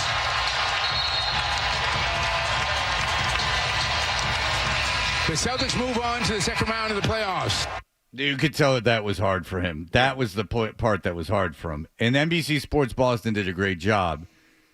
Because, first of all, it was funny because Scal does this thing before that where he's we don't need to play it, but before that where he's they're talking about it. And then there's like this emotional thing, and then Mike has to read liners, like Amica Insurance. That's like right. So that you could tell that Mike was that was very difficult for Mike to do. As you can imagine, everyone's giving you the standing ovation. You know, this is the last call. Like anything that happens after this is just a goodbye. But NBC Sports Boston did a really good job. They went to break, and usually Mike's out as soon as the game's over, but they went to break. Mike wasn't going to hang around. Scal handled it well, too. He was like, no, we're not done. No. Yeah, and because Gorman usually just gets the hell out of there. In fact, they were joking around about Scal was like, well, yeah, you could come to the concourse like after one of the games, and Mike's like, huh? Like just laughed. Like, sit in with me and Eddie House at that table. He wants out of there as soon as it's over, as you can imagine. And so they did a great thing, and they went to break. Mike was able to compose himself, and apparently also while Mike was doing that last call, people were coming up to him and like, because he's courtside, and coming up to him and like jostling him around and like wanting to shake his hand and stuff. So he had to deal with the crowd too, but then they came back. The voice of the Celtics, the voice of Celtic pride, the voice of so many different eras, man. It's hard to think of the Celtics without thinking of your voice and the stories you brought to life in every living room in New England.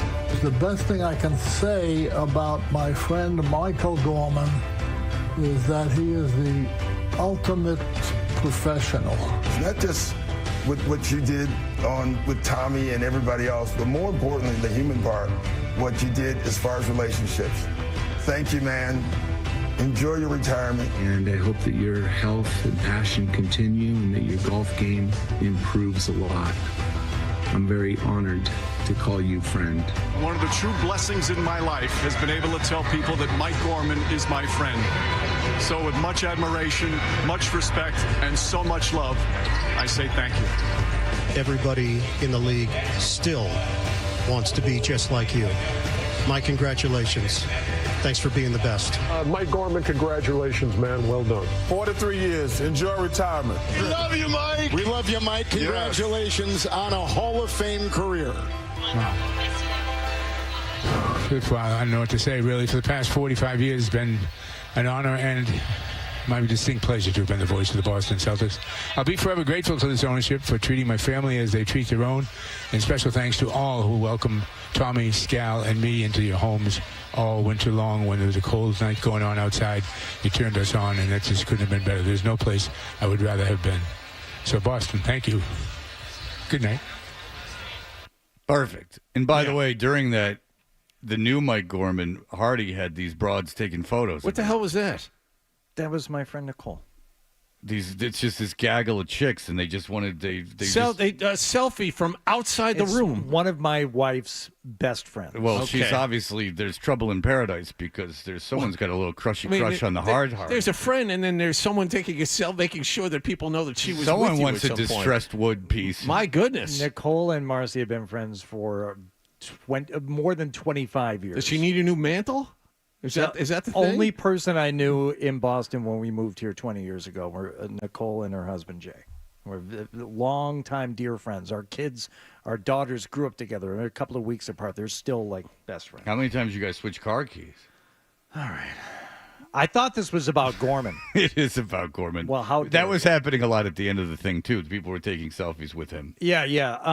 Now I have not heard this yet. Dan Roach did. I did not hear this either. Dan Roach. Mike got up from the table. Dan. Oh, that's great. So Dan bothered him. So the thing is that Dan, did he text you the picture of him and Gorman sitting there? Yes, he did. Yeah, I'm sure he did. I wasn't going to claim that for my own. All right, here we go. Okay, so here they are. Dan Roach with Mike Gorman. Mike, what was that for? What was that like for you? He's already screwing it up. Come on, Dan. What was that for? What was that for? That was Adolfo. What was that Are you for? here now? Look what just happened. What was that for? What were they doing all that for? Are you taking tomorrow off? What do you do for a living? All right, go ahead. Mike, what was that for? What was that like for you as you said goodbye? It's incredible because you want them to stop, but you really don't want them to stop, you know. Eddie Palladino did a great job kind of orchestrating it. Extremely touching. I've reached so many people over the long period of time that me and Tommy, for the longest time, now me and Scal have done it. And, guys who started to listen to him when they were maybe 7, 8 years old, now we're 45 with kids, and they listen to the same voices still. It's kind of crazy, but that's the way it turned out. So, very. This is what I will remember. I won't remember games. I won't remember players. I'll remember this crowd, though, and what it's like to be in this building. There you go, Mike Gorman. Now he will continue to do this show. And I'll remember Dan Roach being a mumbling, stuttering. Mike, what was that for? No. They kept that in, too. Don't let that, Mike, don't take away that thing. Don't let Dan ruin your night. Yeah, someone doesn't like Dan not editing that out. I mean, Jesus. Someone Give the doesn't guy a like break. Dan. That's the headline. Well, Someone doesn't like Dan. We don't know what he does in his personal life, but congratulations to Mike Gorman. You'll be able to hear him still here on Wednesdays throughout the season, and probably next season as well, as he is going to be knee-deep in the gift cards the next time I see him to some place called Eddie Z's or Eddie V's or something like that. Twin Peaks? Twin Peaks? We got a call about Twin Peaks right now. The guy likes it more than Hooters. How about that? All right, we will be back. Do you watch network television anymore? Nope. As an old guy, as we're 3 old guys? Nope. Neither do I. And you'd be surprised what's on it. We'll investigate in just a moment. You're listening to Toucher and Hardy on the Sports Hub. Hey, it's Felger here, and if surgery is recommended for your injured joint, I recommend calling Dr. Franke before going under the knife. Skip the long recovery time and heal your joint at BostonProlotherapy.com. Hey, it's Ted Johnson. If you want to move like a...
118-84 to finish off that first-round playoff series in 5 games.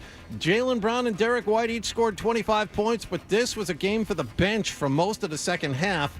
The Green are through to round 2 of the postseason, where they'll play either Cleveland or Orlando in Game 1 on Sunday or Tuesday. The Cavaliers lead the Magic 3-2. Game 6 is in Orlando tomorrow night. The Celtics also announced yesterday Kristaps Porzingis is definitely out for the short term. I'm not sure. We're just going to give it a week, kind of see where he's at, kind of see how he responds to the treatment over the next week. TNT added Joe Mazzulla and the Celtics are hoping to get him back in time for the Eastern Conference Finals should they advance there. Also last night, Luka Doncic had 35 points. Dallas blew out the Clippers in L.A. 123-93 to take a 3-2 series lead.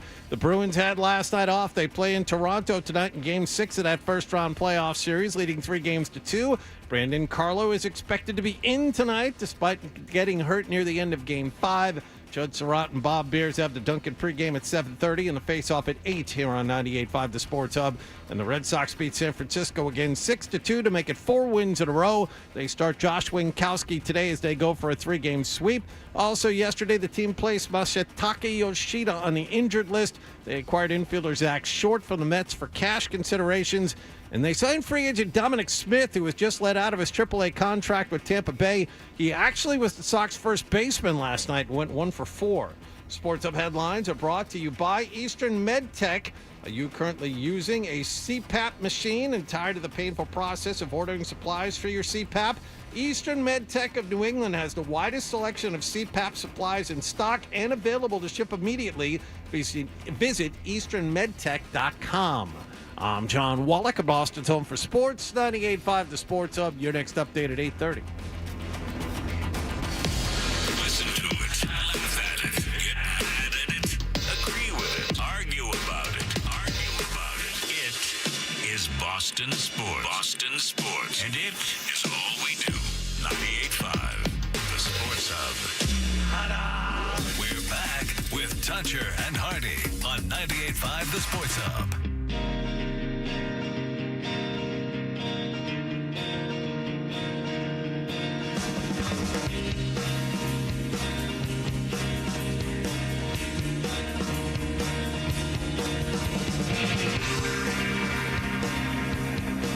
You don't see that every day. No. It's a bold move.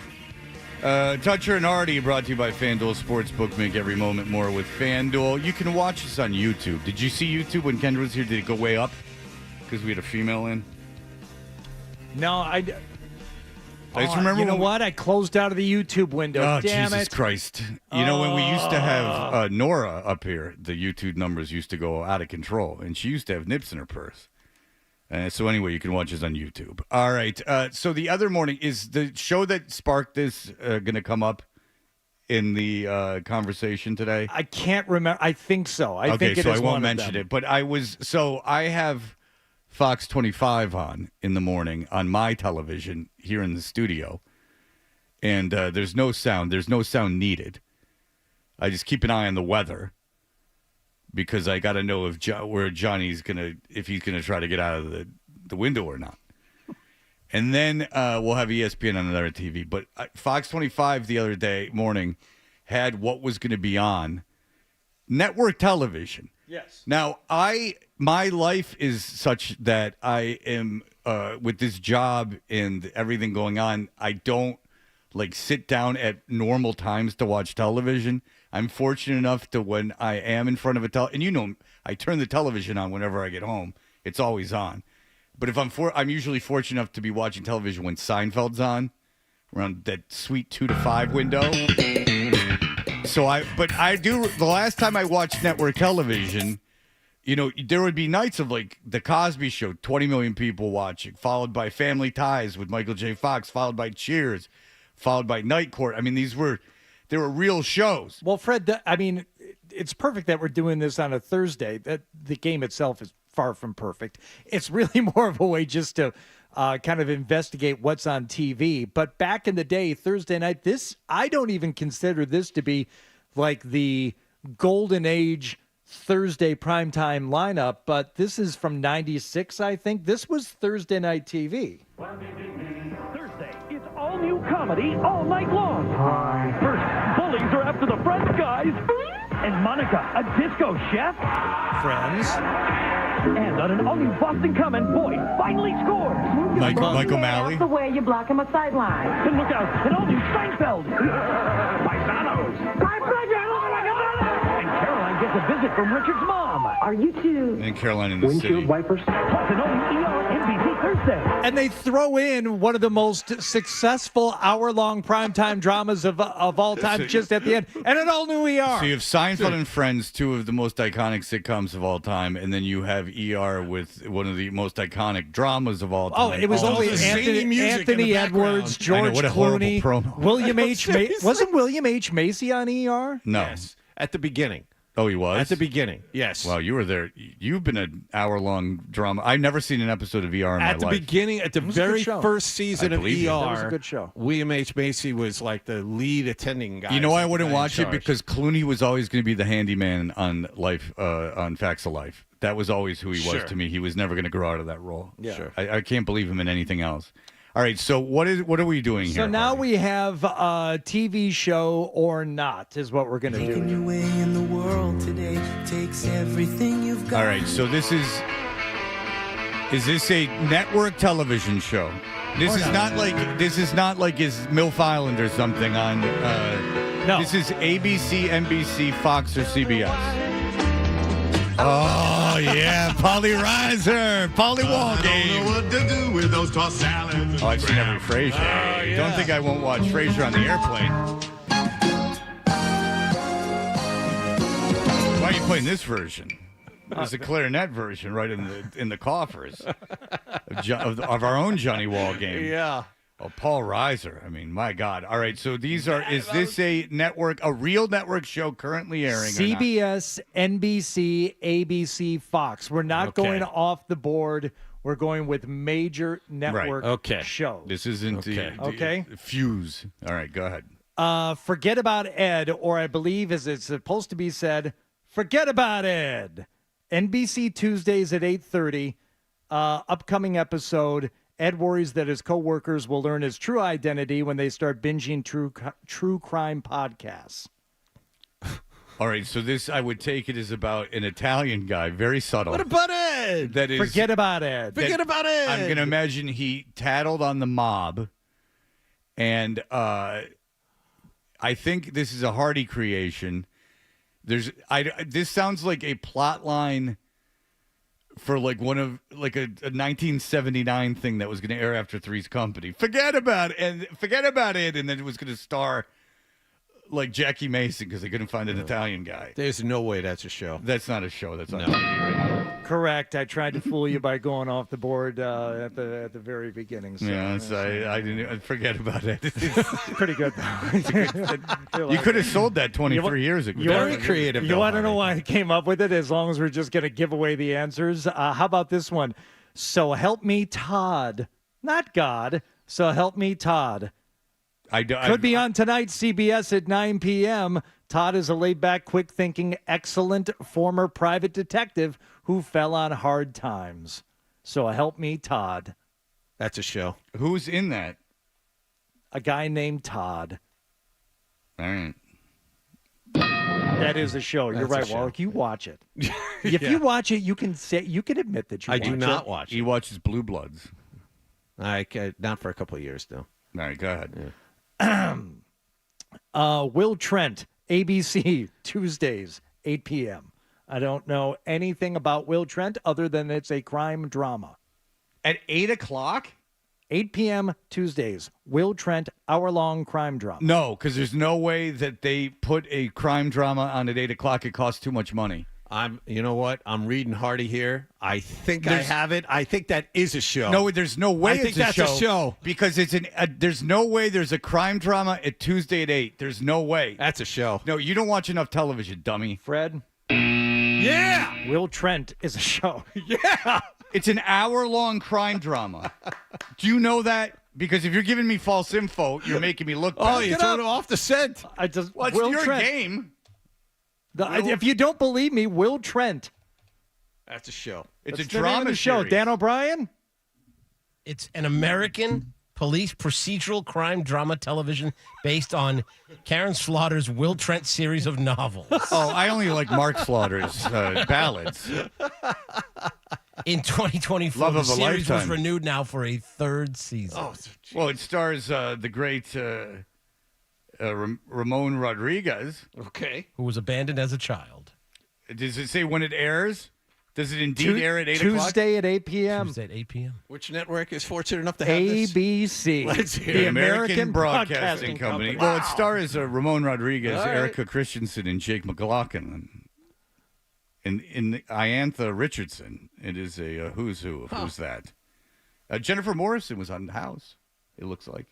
Go ahead. Let's go to Fox. Let's go to Fox Monday, 8 p.m. Everything But the Dog. Tom and Alyssa struggle through their counseling with their Bernedoodle, while Marco and Jules find a foster kennel for their three Great Pyrenees while they go on a last hope retreat to save their marriage. Add more details. Everything But the Dog. This is not a show. Hardy. Add more details. Hardy has invested a lot into his fake shows. I know. and He very really little into goes the all real out. shows. That's the first clue. I think that Hardy is real. These are elevator pitches to some network. This is this is Hardy. You know, the head of that big agency is a big fan of the show. He went to Bentley or went to one of the colleges around here. This guy, he's head of United Artists Agency. He always gets pissed at me because I say the wrong one. Oh. But there is a guy he represents Aziz Ansari and all these guys. He's a big fan of the show. I've had lunch with him. Oh. He comes to town. He's got property on one of the islands. Yeah, no big whoop. Sure. And a big LA guy comes out though, but he's a Boston fan. And so Hardy, maybe he's hearing these things, and he's hearing that if we had a time machine you make that an African American sitcom, you're getting that thing on the WB. Jesus. Homeboys in Space, followed by What About the Dog? You throw Queen Latifah in that thing. What about the dog? Sherman Helmsley and Queen Latifah. And What About the Dog? These homies don't play that. All right. Did I make this one Getting up? rid of your dogs? These homies don't play that. Did I make this one up? Fire Country. Well, that is about a redheaded cowboy. Once again, plane delivery. That is a show. Yeah, that is just That's called, absolutely a show. That is just about a fire. That's starring Donnie Most. Fire Country, CBS Fridays, 9 p.m. With the future of 3 Rock and Jeopardy, Station 42, and 3 Rock host Edgewater's 22nd annual Firefighters Ball, in an effort to impress the governor and save the camp. Well, you know how every episode ends. He just puts his hand out his pants and blinds you with a face full of red hairs. You got to save that one till 10. It's 10 p.m. Hour-long Fire Country. It's like an acorn in the burning bush. Firefighter drama. Cool. I'm going to say yeah. I don't think that you made That's that. a show. It's not clever enough. It's actually number one if you want to hear a little bit of the trailer of Fire Country. You have it, Fred. Number one over there. Fire Country. Yeah, I because understand that I committed a serious crime. In a world where redheads are put to criminals are forced to put out fires. Full responsibility for my actions. You can show them that you can be a positive member of society. Cal Fire is hungry for inmates just like you. All right, so what we need to do is we need to fill this fire department. You're going to be responsible for saving young children's lives. Every pedophile in the county. Sure. Pedophile country. Pedophile fire. It's a comedy. We took all these guys and committed these horrible crimes. And now guess what? You're on the streets. But here's the thing. We're going to give you a lot of responsibility. You're the difference between life and death. In fact, if we're in the country, there could be a wildfire that gets completely out of control and destroys everything. But you're in charge. Yes. Station 42, vegetation fire, Bodega Highway. Come on, let's go. Game time. Move. Fire in the timber. This has potential to become a major incident. Well, it's good that they could make it for $10. It's like a Tim and Eric sketch. Now playing on your VHS. The fires burning in the mall in Tim and Eric's $1 billion movie probably look better than the fires burning. 3 Rock responding. Grab your tools. Let's go. All right, guys. This is a real baptism by fire. Ooh. Hey, get it? Because fire's in the name of the show. That is on a network. You can watch it Friday night. You can watch it tomorrow night on CBS. Yeah, when's Blue Bloods on? Friday at 10. On CBS? Yes. So it's post-coital for John. I think. He's busy during I'm usually Fire Country. asleep by 10. So. Let's not put this off any longer, Fred. This is the one that we all want to talk about. I think this is the one that may have started this whole discussion. Tonight at 9 p.m., can you watch a show? Is it a show? Farmer Wants a Wife. No, that was not the show. The show that I saw it was just called like The Maid. Oh yeah, that. That's what it is. The cleaner. The cleaning lady. Cleaner. It was called the cleaning lady. It was called the cleaning lady. Yes. So I thought it was a spinoff of Family Guy. I've given this one away already. This is a show, Farmer Wants a Wife. The farmers leave the rural setting to visit the city hometowns of the 4 remaining ladies. It's a dating show. It's number 2 over there, Fred. The world's biggest dating show. 35 countries, 180 weddings, and over 400 babies has arrived. Who is ready to fall for a farmer? We've got 17 farmers and 28 cousins. Who's going to marry their cousin? Amniocentesis, anyone? My name is Jennifer Nettles, and I am thrilled to be the host of the fantastic new unscripted series, Farmer Wants a Wife. Well, I find it very hard to believe this is unscripted. Jennifer Nettles, good for her. Americana artist. Have you ever dated a farmer? No, I've never dated a farmer before. And then the hijinks ensued. They're saying she's overweight. He's talking to this one girl, and then No, I've never dated a farmer before. then Bessie goes. This slow motion of this fat lady coming into the room. That's my man. She definitely got my attention. Oh my gosh! There's poop on my hand! She's a hoot, I'll say that. There's what? She's a hoot, I'll say Rewind. What on my hand? What? When's this on? There's poop on my hand! Okay, everyone calm down. Keep it there. Let's talk this out. Now, there's many options. First, we'll have to take a photograph. Now, what are you going to use that for? Poop on my hand? It's a rite of passage. It really is. Welcome to the farm. Oh, no. You seem to have fallen in this mound of dung. Oh. Look at you wallowing around in the pigsty. Oh, no. Look at me. I'm covered in excrement. Oh, boy. I'm like the toilet. The squishy and squelchy sounds. There's poop on my hand! She's a hoot, I'll say that. This is a hell of a lot harder than I thought it was going to be. What's my heart saying right now? Get my rear end back in there and keep dancing with that pretty girl. No. All right, there you go. Farmer Wants a Wife. That is a show. We live in a new world. To say goodbye to the movie star. Yeah. Those are long gone. There might never be another hit network show. I guess that Abbott Elementary people really like. Yes. So it is possible. And we were making fun of some of the other ones before we started this. The show Ghosts. Apparently, people have watched it and like it. That's apparently a decent cast. Yeah. So, but good. There you have it. There it is. I did watch an episode of MILF Island. In the Twisted MILF, I'm not making this up or being sarcastic. So, MILF Island is obviously what it sounds like. The twist is that the women's kids are in it. So the women's sons are in the dating pool at the island. So, the women who are on its sons are hooking up with the other women on the show. And that is revealed. Ooh, I probably shouldn't have done that. I've really probably upset the producers of MILF Island. Yeah. I'm sorry. I'm sorry to everybody on MILF Island. I didn't mean to cheapen what you've done.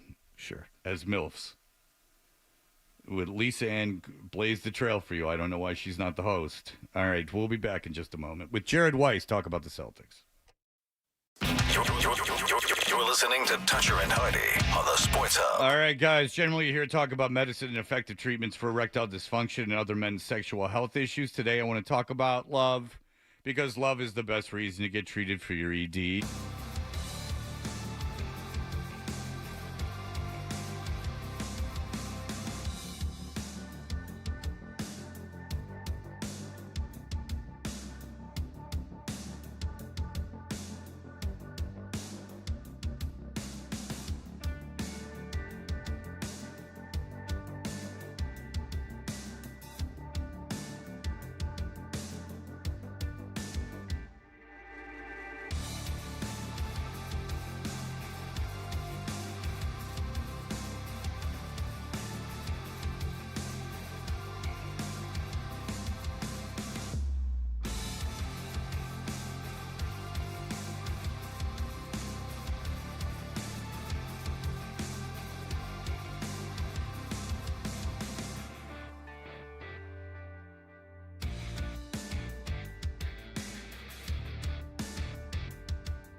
To keep their season alive. Bruins couldn't get the puck out of their own zone. It was gross. Dulac and Bertrand, weekday mornings at 10 on the Sports Hub. Half Toucher. Dressed like a gorilla. Half Hardy. A big, beautiful ball of flame. And a whole lot of Boston sports. And I have had many offers to become an insider. Well, I don't know what to say, really. For the past 45 years, it's been an honor and my distinct pleasure to have been the voice of the Boston Celtics. I'll be forever grateful to this ownership for treating my family as they treat their own, and special thanks to all who welcomed Tommy, Scal, and me into your homes all winter long. When there was a cold night going on outside, you turned us on, and that just couldn't have been better. There's no place I would rather have been. So, Boston, thank you. Good night. Our guy Mike Gorman, his last broadcast yesterday on NBC Sports Boston. He will still be doing our show Wednesdays at 8:20. He will be on next week. So now we're going to be the place to hear Mike Gorman. And that's 45 years of hearing a guy every day. And now we're really the exclusive home of Mike Gorman. I wonder if Beasley Media is going to recognize us being able to pull that off. Maybe with some kind of thing in the kitchen. Something on the TV screens? Yeah, like, hey, guys, way to go. Yeah. And then you do, now you've done it. Now you got me running around trying to figure out how to use a dang TV screen. I am upset. It's the input button right there. Just use the input button on the remote. I say, input. That's where the ball goes. All right, Jared Weiss. As Nick Gemelli so eloquently said while he was leaving the room, he said, Jared Weiss, there's Gorman in the Athletic. That's what he said. And I said, well said, Nicholas. You doing a bang-up job, Nicholas. It's posting an article. He's got an article. It's going to be up later. It's up today. It's up now. Article now. All Nick had to say was Jared wrote an article about Mike Gorman that's up on The Athletic, and he just was like, Gorman that! Article. Now! Yes, you did, Nick. You're bumbling. Nicholas, where's the article? He's coming in. It's going to take him 3 hours. Nicholas! Jared covers the Celtics for The Athletic. He has an article where he talked to a bunch of people about Mike up on The Athletic right now. He's joining us on the Volkswagen Dealers Expert Hotline. Hello, Jared. Thank you, Nicholas, for getting the message through. As always. Yes. Well, you get to talk to him on the phone. I imagine that's always easy. Jared, is it okay if we put you on a radio? Can I put you a hole? All right, Jared. What did you get out of? Any surprises with Mike Gorman? Everyone seems to love the guy. The only surprise is that Toucher is the home of Mike Gorman now. That's the only surprise I learned this morning. And that really should be the name of the show. But that's all right. Toucher ads. Don't worry about anyone else. They're all saying, "Oh, Grandy said something." I don't know. Oof, that's yeah. When he was nice. He was the one thing he has to get credit for. The one thing, yeah, he's a little backhanded there. All right, so but everyone seemed to like Mike Gorman. You got to sit with him. How did he seem to you? Like with everything that was going on? He was great. You know, it's funny as we walked off the court after he said his final goodbye. We got interrupted over and over and over again to the point that it took me like 10 minutes to be able to ask him one question. It was just amazing to see. Not just the outpouring of love he was getting, but he just looked content. And when I asked him, like, how does it feel? I was thinking maybe there'd be some sort of emotion. He just said, I just got a standing ovation from 19,000 people smiling and clapping for me. I feel pretty good. Yeah, it was. I think, yeah, go ahead. Yeah, he's ready for this moment. It's very apparent. I mean, he and I have discussed this many times over the last year. He's obviously discussed it a million times over the last year. He was ready, and you heard it in the way that he said goodnight. There was a certain like kind of comfort and finality to the way he said goodnight there, and you can tell he's ready for it. Yeah, and it's fortunate that it was such a blowout because it gave everyone like a natural breath. You know what I'm saying? So there was they didn't have to like chuck it in at the end of like, you know, with a game winner. They had a lot of time for it to breathe. This is interesting. You talked to Bill Simmons for this thing, and Bill Simmons, I didn't know this, so he's talking about his opinion of the Tommy Heinsohn-Gorman dynamic is that it ramped way up when Rick Pitino was coach because the team was so crappy that made Heinsohn get more spastic and then kind of created that spastic Heinsohn straight man Gorman routine. Does anyone else feel that way? I wasn't around back then. It's funny. There's so much great stuff that we couldn't make it in there just because it had to be concise. A lot of great stuff from Sean Grande, by the way. But we had to make the story less than 10,000 words, so stuff gets cut. No, and it's BS. You got to write a book. Yeah, maybe we'll have to do that one day. But Simmons actually made a really interesting point that he thought the best broadcast team he'd ever seen was when it was Kuzi also in the booth with them, because Kuzi would really rein Tommy in. And so it was an interesting shift where during the 90s, because the team sucked and there was nothing really to talk about on the court, it was time for the Mike and Tommy show. And Mike made sure to mention in there it was a Mike and Tommy show, but the capital T was on Tommy. And that's how Mike liked it. Mike, he's like, I genuinely enjoyed being his caddy. That was what was natural to Mike. It was really what's natural to Tommy. And that's why they were a perfect duo. Yeah.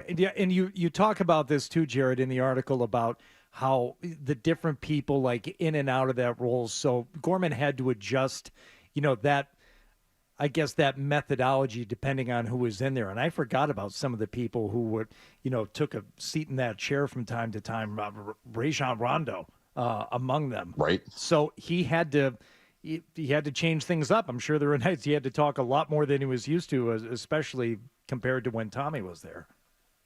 I think the thing with Mike is I've sat with Mike at dinner probably, hundreds of times at this point. I can't even keep track. And I don't know if it's because Mike is just such an icon at this point, but you would feel like you had a dinner with Mike and he was such a big presence at the table. But in reality, he didn't say a ton of words. That's just the way he is. And he had such a great feel for how to let the game breathe. And that's something that everybody really talks about with him is, and I noticed it at the very end there, at the end of the game, like it was a lot of just hearing the crowd talk. And that could have been his moment to go on this, long ass spiel, thanking everybody and saying all the stuff he ever wanted to say. But no, he was committed to wanting to let the game speak for itself. And I think that's the way he carries himself on a daily basis. Yeah, you're absolutely right. That's a good point because he didn't know what the game was going to be like and he didn't know what he was going to be afforded the opportunity to do. He didn't even really know if he should say anything about himself.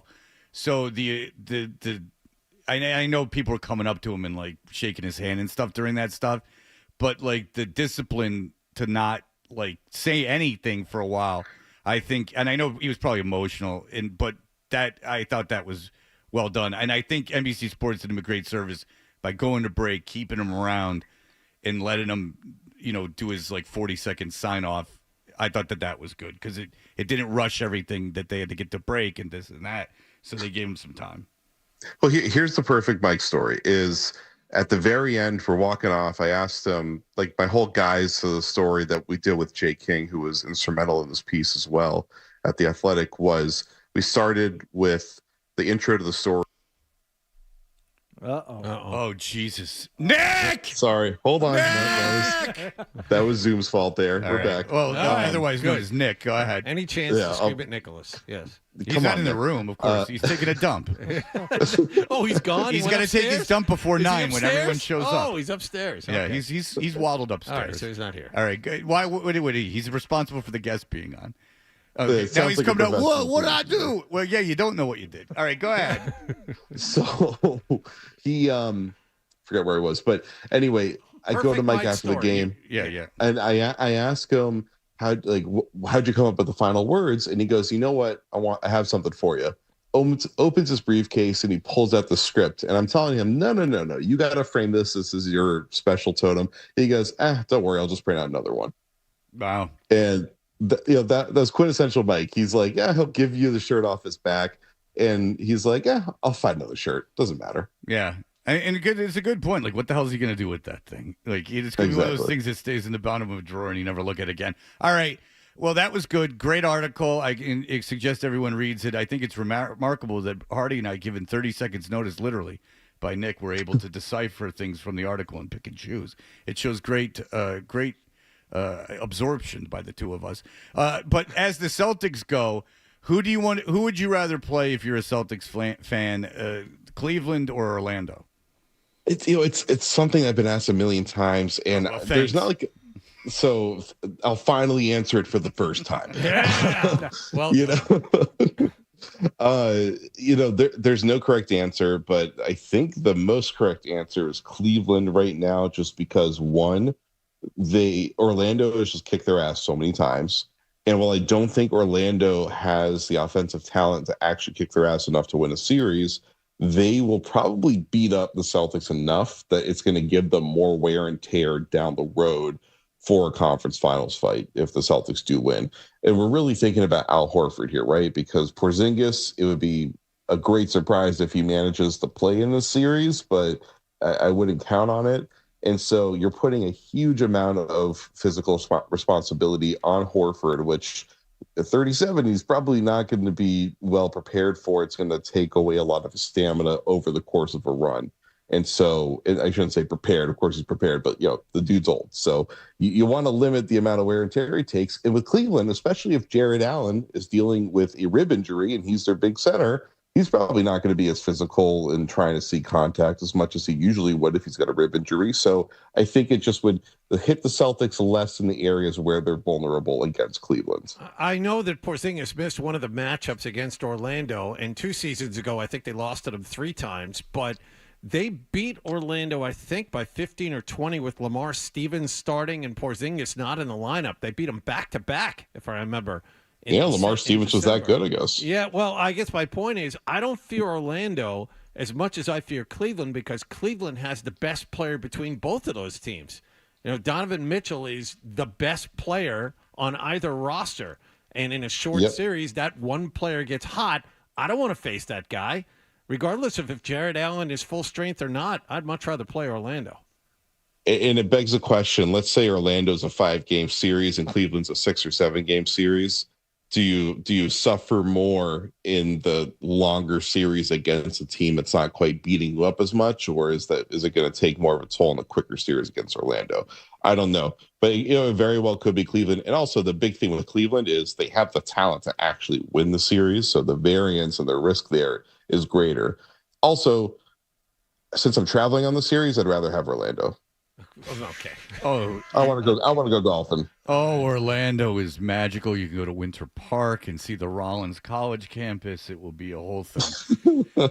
Now, the series that's really saving the NBA right now, because they jammed that Cleveland Orlando game Friday at 7. They're just like, see you later. We don't care. Yeah, right. But the series that's saving is the Knicks 76ers with all the ridiculous, stupid young Knick fans that are like celebrated and now the Philadelphia 76ers, did you hear this? Their ownership, the fan graph or whatever the hell people were took 2,000 tickets and they're giving them to like first responders and stuff. Yeah, that was in response to Embiid. Yes. Yeah. So there is a lot going on. Do either of those teams, because we know the Celtics are winning the next series, do you who do you prefer in that, just as we look ahead? Is there anyone people should be rooting for in that Knicks 76ers series? I mean, probably New York, because similar thing with Philly where just the upside is a little bit scarier with them because, I mean, frankly, Embiid hasn't been playing that great consistently. And also Maxi's been unbelievable lately. Yeah. So, with New York, it's like New York is an awesome team. They've been one of my favorite teams to watch in the NBA this year, but without Julius Randle, there's a bit of an offensive ceiling on them. And they're a team that they somehow get 50 minutes a game out of guys in a 48-minute game. I don't know how they do it. And that's like, you want to talk about wear and tear, by the time you get to the conference finals, that's going to be doing it there. So I just think that the Knicks upside is a little bit lower than Philadelphia, even though they've been the better team and they've been one of the best teams in the postseason so far. If you had to guess about a return time for Porzingis, what would it be? I mean, I would guess several weeks, like something like 2 to 3 weeks minimum. That's literally a guess because this injury, it's one. Had any of us heard of a soleus strain before Giannis suffered one in Boston a few weeks ago? Like I'd never even heard of. I didn't know the calf muscle complex like that. And so I'm unfamiliar with this injury. It's clearly a very fickle injury. It's in a 7'3" man's leg who has an injury history, so we don't know how that's going to affect it. I mean, we saw what happened with Rob Williams over the years where he would come back quickly and then look at how his knees deteriorated. We don't know if that's directly connected, but like obviously it's a risk factor, right? So with Porzingis, they got to prioritize his long-term health, considering how hard it's been for him to stay healthy long-term in his career. And also, they could get to the finals without him. They could. It would be hard, but the way the East is shaped this year, unless Milwaukee gets Giannis and Dame back and they pull off this comeback, there's no one in the East that you're looking at and you're like, how are the Celtics going to match their talent? So I wouldn't be shocked if we don't see Porzingis come back till late in the Eastern Conference Finals and the Celtics still make it there. All right, there you have it. Read Jared Weiss. He's got the great article about Mike Gorman up on The Athletic. Thank you so much for the time, sir. Thank you, fellas. Thanks, Jared. Right, there you go, Jared. All right, when we come back, the Brady big roast is live on Netflix. What could go wrong? On Sunday night, well, one of the comedians that's performing in it is talked about it on a podcast, and I was alerted to it, and also alerted to something that from a source that may be a rule during that said roast, a taboo topic. We will have that for you in just a moment. There's your tease. Sports Hub.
We are Toucher and Rich and Toucher and Rich. Why do I keep saying Hardy. It's been like 2 weeks since either one of us said it.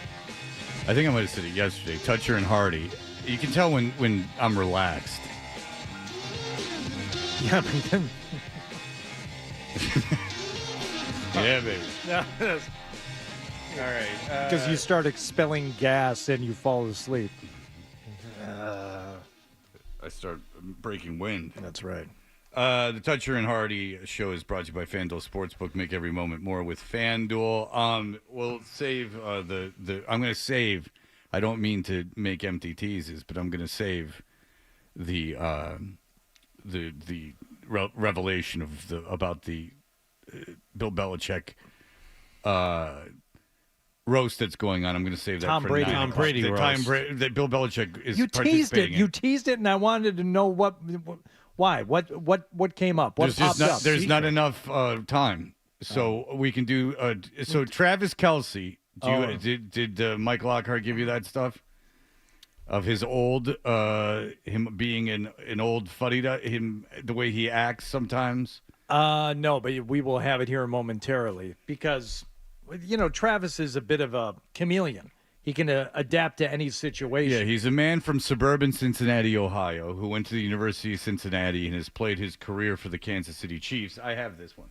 And I just need the old ones of him talking the other way. The football version of Tyler Hero. And as we've said, one of his teammates, the defensive lineman, Chris Jones, it was asked about what did you think of Travis Kelce? And he said when we all first met him, we called him, and it was the character from the Jamie Kennedy movie. What was that movie called? Malibu's Most Wanted? Malibu's Most Wanted. They said he was like the guy from Malibu's Most Wanted. So Travis Kelce has just signed a 2-year extension. It will make him the highest paid tight end in football. And here is him talking about said extension. All right. Here we go. I'm so excited and I'm so thankful to this organization for getting it done and making me feel appreciated and compensated the right way. And on top of that, I got to move the needle for the tight end room. It's everyone else's job to go out there and keep making tight end AAV number go up and up with every single contract that's better than mine and in the future. And I can't thank Kansas City enough, my agents, for keep knocking on that door to see if anything's available, knowing that I'm not a guy that sits out. I'm not a guy that holds out. I'm a guy that loves coming into the building, and the Chiefs know that. So for them to first of all, want to be able to get this done for me, knowing how much blood, sweat, and tears I put into this thing for them, I'm extremely grateful and extremely thankful for everybody involved. Well, that's nice. What a nice young man. What a nice young man. I wonder why Chris Jones would say he was Malibu's Most Wanted. We do this for you guys. Oh. Let me hear you say, oh. I see. I'm so excited and I'm so thankful. I knew it, you knew it, but they ain't know it. Oh. To this organization for getting it done and. Can you dig it? That's just him doing the rock. Play the one you played before that. I don't want to. Play it. I really don't. Yeah, do it. I knew it, you knew it, but they ain't know it. Making me feel appreciated and compensated the right way. Let me hear you say hell yeah. And on top of that, I got to move the needle for the tight end room. It's everyone else's job to go out there and keep making tight end AAV number go up and up. Sounds like someone. It makes me feel like, oh. Sounds like when someone has a few drinks, they loosen up and get a little loose with things. 6 and whatever left on the clock. Down 10. So if you never knew what I was referring to when I talk about Travis Kelce, it's a little. That puts it in pretty good contrast there. Mike Lockhart heard it, and that's immediately where he went with it. And he's in his 30s, by the way. This isn't a 22-year-old man who's still, his brain's still forming. Mid-30s. You gotta fight for your right to go on. Believe it, baby, we're going to Las Vegas. Nevada. Let's go get us another one. Las Vegas. All right now. Ooh. What are you talking? And then people get mad. What are you talking about? What are you talking about? That's what I'm talking about. You heard it too. Brutally honest, what were your first impressions of Trav? I'm like, this is Malibu Most Wanted all the way. I was like, this is B-Rad, bro. B-Rad? Oh, B-Rad. That's one of my favorite characters of all time. I'm telling you, our first away game, Trav had like this beanie on with this cool ass, like this sweater with the glasses. I'm like, this is Malibu all over again, bro. Oh my gosh, Malibu's Most Wanted. Damn, that's some good. Don't be hating. Traffic. I'm looking for my chapstick. I'm so excited and I'm so thankful to this organization for getting it done and making me feel appreciated. And he's embarrassing himself, and everyone's talking behind his back in that locker room. He's embarrassing himself. Does nobody know we represent and honor every single veteran that went to war for us in World War I? What's good? Yeah. Now, all you World War II vets that actually could still maybe be alive, and everyone that was in Nam or Korea or Persian Gulf or anything else, or deployed in any way, shape, or form. Let's just keep it with the World War I people, can we? Well, but Fred, all those other people you mentioned, they already know it. I knew it, you knew it, but they ain't know it. Oh, maybe they did. Someone just read the red badge of courage. All right. The haters were saying the Chiefs were done. Yeah. Get a few drinks in him, and he changes. He changes. Fourth quarter, 6 and whatever left on the clock. Down 10. I think we all know someone who's done that a time or two. All right. Very good. We will be back, and I will let you know what I've heard is off limits in the Belichick Finally. the Brady. Finally. The Brady roast. 2 years later. And also we'll hear one of the comedians featured, the guy who's going on last. I was tipped off to his podcast. All right. Our final bit of new news, Mom was on the Today Show to share some Mother's Day gift ideas, and she was also asked if the two of us are good at Mother's Day gifts. That was Travis Kelce this morning. Huh. Seems different. Yeah. And everyone defends him. He's just he can run around doing that. Huh. Where's he from again? It doesn't really matter at this point. Okay. We do this for you guys. All right. We'll be right back. Toucher and Hardy, 98.5 The Sports Hub. The 150.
swept the Miami Heat last night. They blew them out of TD Garden 118-84 in a game that was over before halftime. Derek White scored 25 points as the Green beat the team that sent them home in the Eastern Conference Finals last spring. I mean, I think we just had such great battles against them, and I think in the past that we've had opportunities to close them out, especially on the home court, and have failed. And so being able to close them out here tonight and do it the way we did it is definitely big. Celtics win that first-round playoff series in 5. They now await the winner of the Cleveland-Orlando series. The Cavaliers lead the Magic 3-2. If the Cavs win Game 6 tomorrow night, they'll be at TD Garden for Game 1 on Sunday. An Orlando win would mean the Celtics play the winner of a Game 7 between those two teams on Tuesday evening at TD Garden. Celtics also announced yesterday Kristaps Porzingis and his strained right calf will be reevaluated in a week. TNT added the Celtics are hoping to get him back in time for the Eastern Conference Finals. Also last night, Dallas blew out the Clippers 123-93 to take a 3-2 lead. In hockey news, the Bruins go to Toronto tonight, leading that first-round playoff series 3-2. Judd Surratt and Bob Beers have the pregame at 7:30 and the face-off at 8 here on 98.5 The Sports Hub. Brendan Carlo is okay. He should play tonight.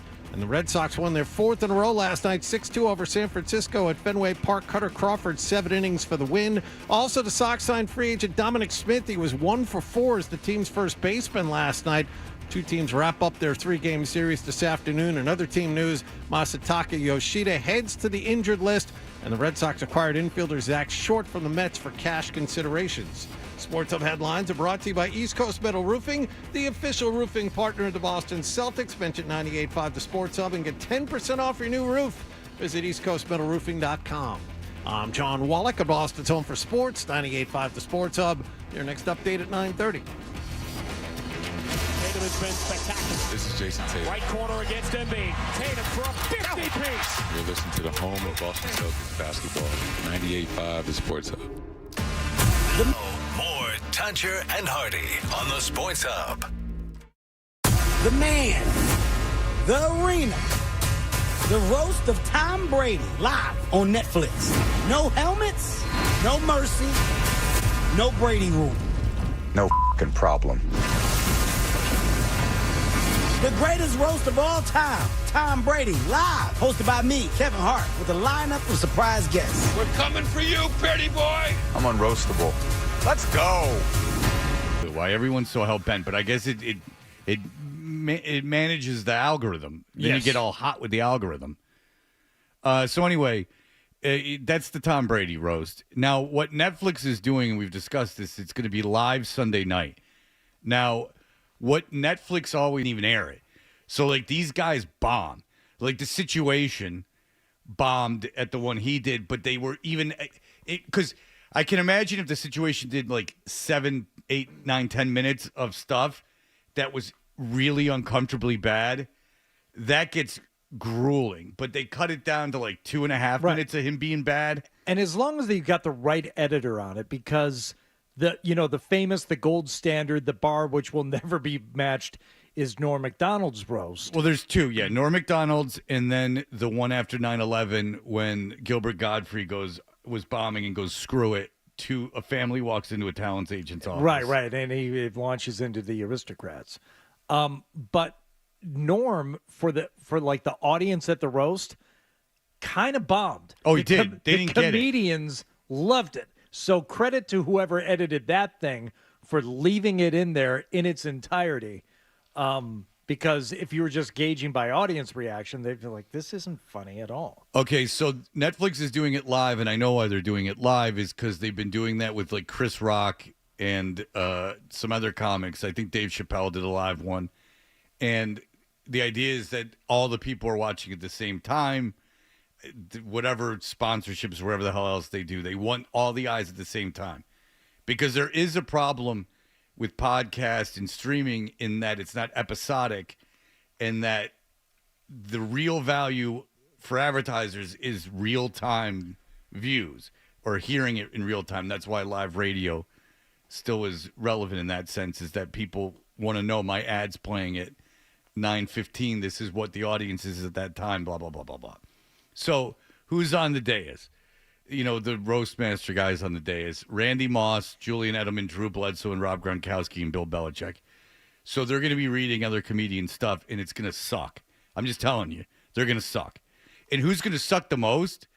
You wouldn't think so. Is going to be Julian Edelman, because Julian Edelman's going to go up there and think he's telling the jokes right. Like Gronkowski will do fine because a good comic will write to him, and he'll be able to go da da da da ball. Like, and it will be kind of fine.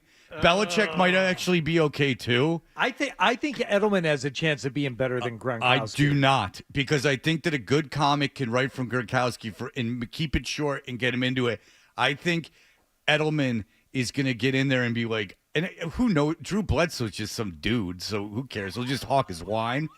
If I'm them, I'm just having Drew Bledsoe wave. Like, I don't even know if he's roasting. He'll be on the dais.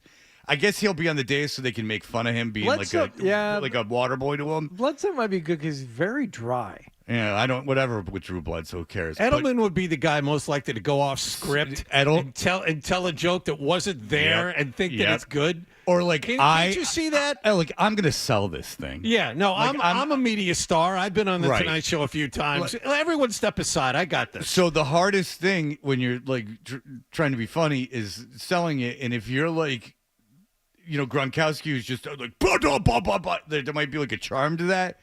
But if you're like some hacky guy that's like, and then a boo, boo, like it's going to be bad. So Andrew Schultz, or whatever the hell his name is, he's sold out the 2 nights at the Garden. But listeners told me about this. He has a podcast, and he's going to be last. Here's what part of what he had to say. Sunday, I'm going out to L.A. to roast Tom Brady, man. That Netflix roast. That's going to be cool. You ready? Yeah. There's going to be Kevin Hart's hosting it. Yeah. There's going to be a bunch of other people there. Can you tell me who this guy is? I just know he's a comic that sold out Madison Square Garden twice. Which is crazy. There's a big comedy boom going on if you didn't know it. Yeah. There's people that you haven't even... I know who he is. Okay, I know who a lot of these guys are. I don't think I know this guy. Yeah, there's people that play the Garden that I don't know. There was a lady that just played the Garden. I had no idea who she is. And it could be a band, and I'd be like, whatever, but I do know some comedians, so yeah. But I know this guy in New York. Was it Ellen? Huh? Ellen DeGeneres? Is that who the lady who played the Garden? She's been blackballed. She's mean. Oh. She's not nice. They told me I can't really talk about... I feel like everyone's going to be... Yeah, so he just interrupted. Oh. Lockhart and I both heard that. But would you like to know what he's about to say? Yes! From what I've heard? Mm-hmm. They are not... Would anyone care to venture what they're not allowed to talk about? Ooh. Which is always good if you're going Giselle. Not allowed to talk about Giselle. Ding, ding, ding, ding, ding. You're not allowed to talk about the divorce. Oh, God. What? Which is always a good idea if you're going to do a big-ass, long, overrunning roast to someone, to put a big, old, you can't talk about this on there. I mean, I don't know what the paperwork says, but isn't it over? Isn't it final? Get ready for a lot of joshing around, a lot of football jokes. You can't talk about the divorce. And are you going to be able to talk about leaving Moynihan with the kid? Because that's like, I mean, if you're going to do a good roast, they're going to have to take shots that you go, ooh, that's the whole point. That it's funny, but you go, ooh, like, wow. That's the point of the roast. And if the personal stuff's off limits, you were a little handcuffed. I got to tell you, like, how many pretty boy, like, things like that can you talk about? Bridget Moynihan, that was mistake number 1 for Brady. Yeah. Some of all fears, she's got her fastball. I feel like everyone's going to be there. If Tom Brady's getting roasted, I think it's a horrible decision by Netflix. Why? Yeah, I mean, I've told them this. It's just like, with roast, you're going to have NFL players reading. Like, that's never a good combo. So it's just like, why would you do this live? You film it, then edit it down to the best 100%. Version, and then put it out. So I understand where they're coming from. Like, there's going to be excitement. But I also think, like, roasting Tom in general is just going to be such a crazy thing that people would watch, that you could film it and then put it out a week later, and it wouldn't make any difference, at all, in my opinion. But yeah, it'll be fun. Now they got me going last, which is the worst position. It's not. Yeah, it's not like The reason why you don't want to go last is because you lose jokes throughout the whole thing. Lisa Lampanelli talked to me about this. I randomly talked to her backstage at a show for a couple hours, and she said when she was going last at the roast, and she's like, so many comics wouldn't want to go last, so I would have to. Yeah, no comic wants to go last. Think of all the jokes that are getting done. She's like, you have your list, and you're just scratching. You invariably are scratching off so many jokes. You're like, well, I can't do that. Or they hit the same Giselle joke 50 times or whatever. And you're like, well, now I got to do something different. Or so are you talking with the other comedians in terms of like what bars they got? I think. Oh, what bars they got? Okay. Is that Tyler Milliken? That should be what the show does, but there's no real process for that. Oh, what bars? Can't you? Jokes are bars. Okay, but can't because of rap. I totally believe that. Like, here's this big thing. It's Netflix. You have all these celebrities coming in. All right, how are we going to do this? How do we know? Oh, there's no way of there's no process for that. We're gonna schedule you guys, and we're gonna have it timed out. We're gonna do that much. Wait a second. Is there like one overall producer that's gonna not rewrite jokes for you, but at least have an idea of what's being said? No. You just go up there and be funny, and try not to say what someone else already said. Yeah, we weren't going to play the whole thing, but he goes on to suggest that very thing, which is funny because he said the same thing about editing it down and everything that we had been talking about a couple days ago. But the thing about he says there should be like a guy who everyone submits their jokes to, and he kind of picks which one to go with, so people aren't repeating jokes and they can have a chance to go back and rewrite stuff. But it's going to be an unmitigated disaster. It's going to be bad. It's going to be an hour of the show on Monday. This is all to make Tom Brady look like more of a way normal to look like person. Because all Belichick's going to have to do to get a laugh is swear and act somewhat human. And then people are going to be like, oh, my God, Bill Belichick. But the thing is, it's now that you're talking about all the limitations put on these comedians, it's not about the comedians roast. I mean, there's getting a lot of guys. The comedians will be fine. But the comedians will be fine, right? It's all about Brady's response. Yes. This has nothing to do with the comedians roasting him. It has everything to do with Brady's response. Oh, look at him. I didn't know he could swear that much. I've never seen that before. Or isn't he normal? Or let's normalize him by making fun of his personal life and like taking some shots at the guy. That's the whole point of it. That's why people sit up there, is that they can do this. That's why Chevy Chase did it, to improve his image. That's why people do it. Fox Sports must love this. Oh, we're not gonna get the cardboard Tom Brady. Look, see, he can be a normal guy. He's gonna play to the audience this fall. That's why Belichick will do fine, and Randy Moss will probably be good too. Well, he'll do characters. Well, he'll put glasses on and be his cousin. I'm telling you, keep an eye on Edelman. Keep an eye on Edelman. Yeah, sneaky bad. And by the way, it's at the Staples Center. So there's going to be like 1 billion people there. Hachi Machi. You know, and they're serving alcohol, people getting high. I think it's fascinating that you have all the comedians and everything will be scripted for them and they can only do certain things. And it gives Brady and all of the team of writers that is going to help him all the ammunition they need to make his response as perfect as possible while the comedians have to dance through all these hoops. Did y'all know I had a brother named Jacob? Nobody knew I had a brother named Jacob. Bring him on Moss TV. You want Jacob on Moss TV? All right, y'all hold tight. Let me go get this clown right quick. Hey, y'all give me like 60 seconds. I'm going to go get my boy. For right now, y'all go ahead and watch them. Y'all go ahead and watch my piranha. Ooh, somebody said, hold on now. My brother said y'all looking for me now. Let me come on in here and see what's up. What's up? Yeah, you wouldn't even know it's the same guy.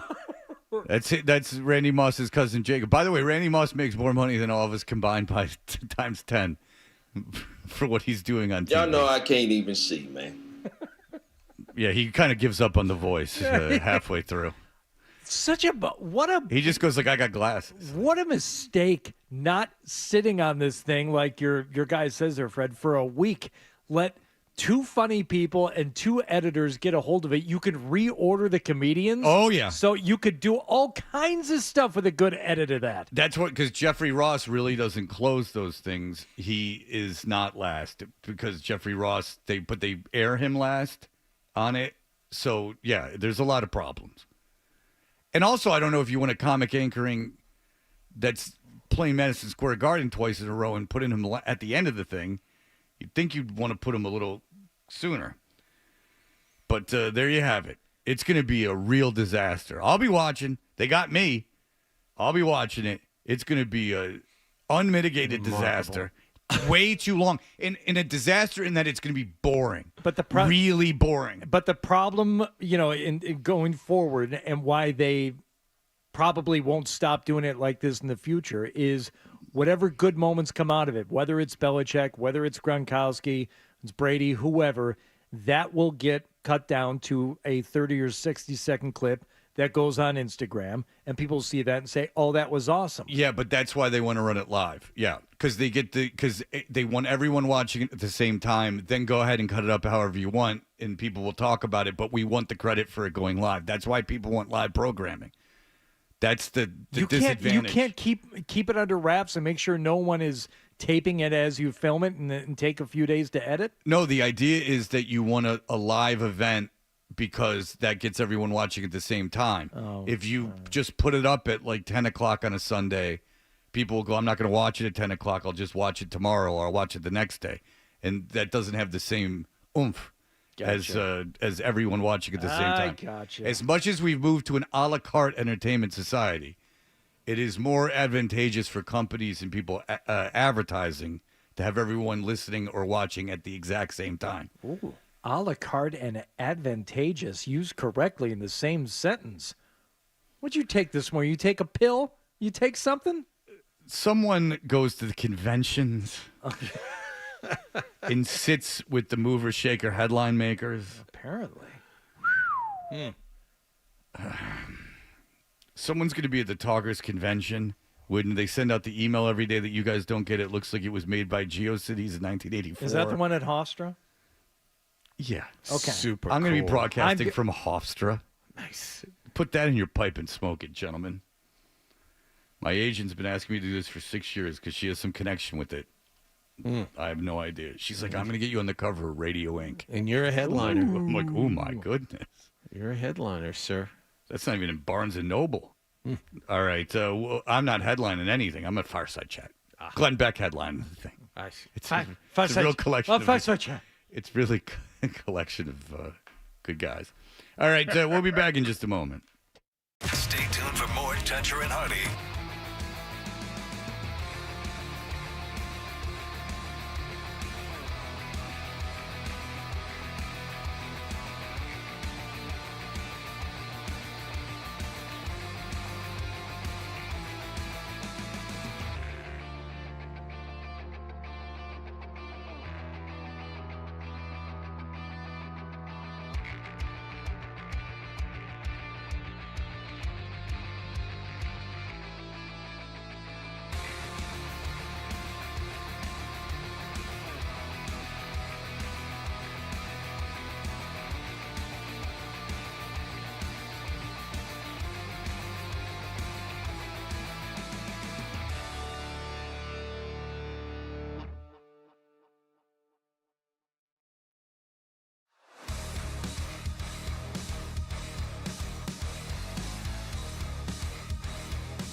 Tuncher and Hardy on the Sports Hub.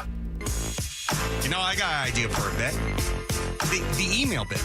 We should do the email bit. It's a great idea. Let's do the email bit.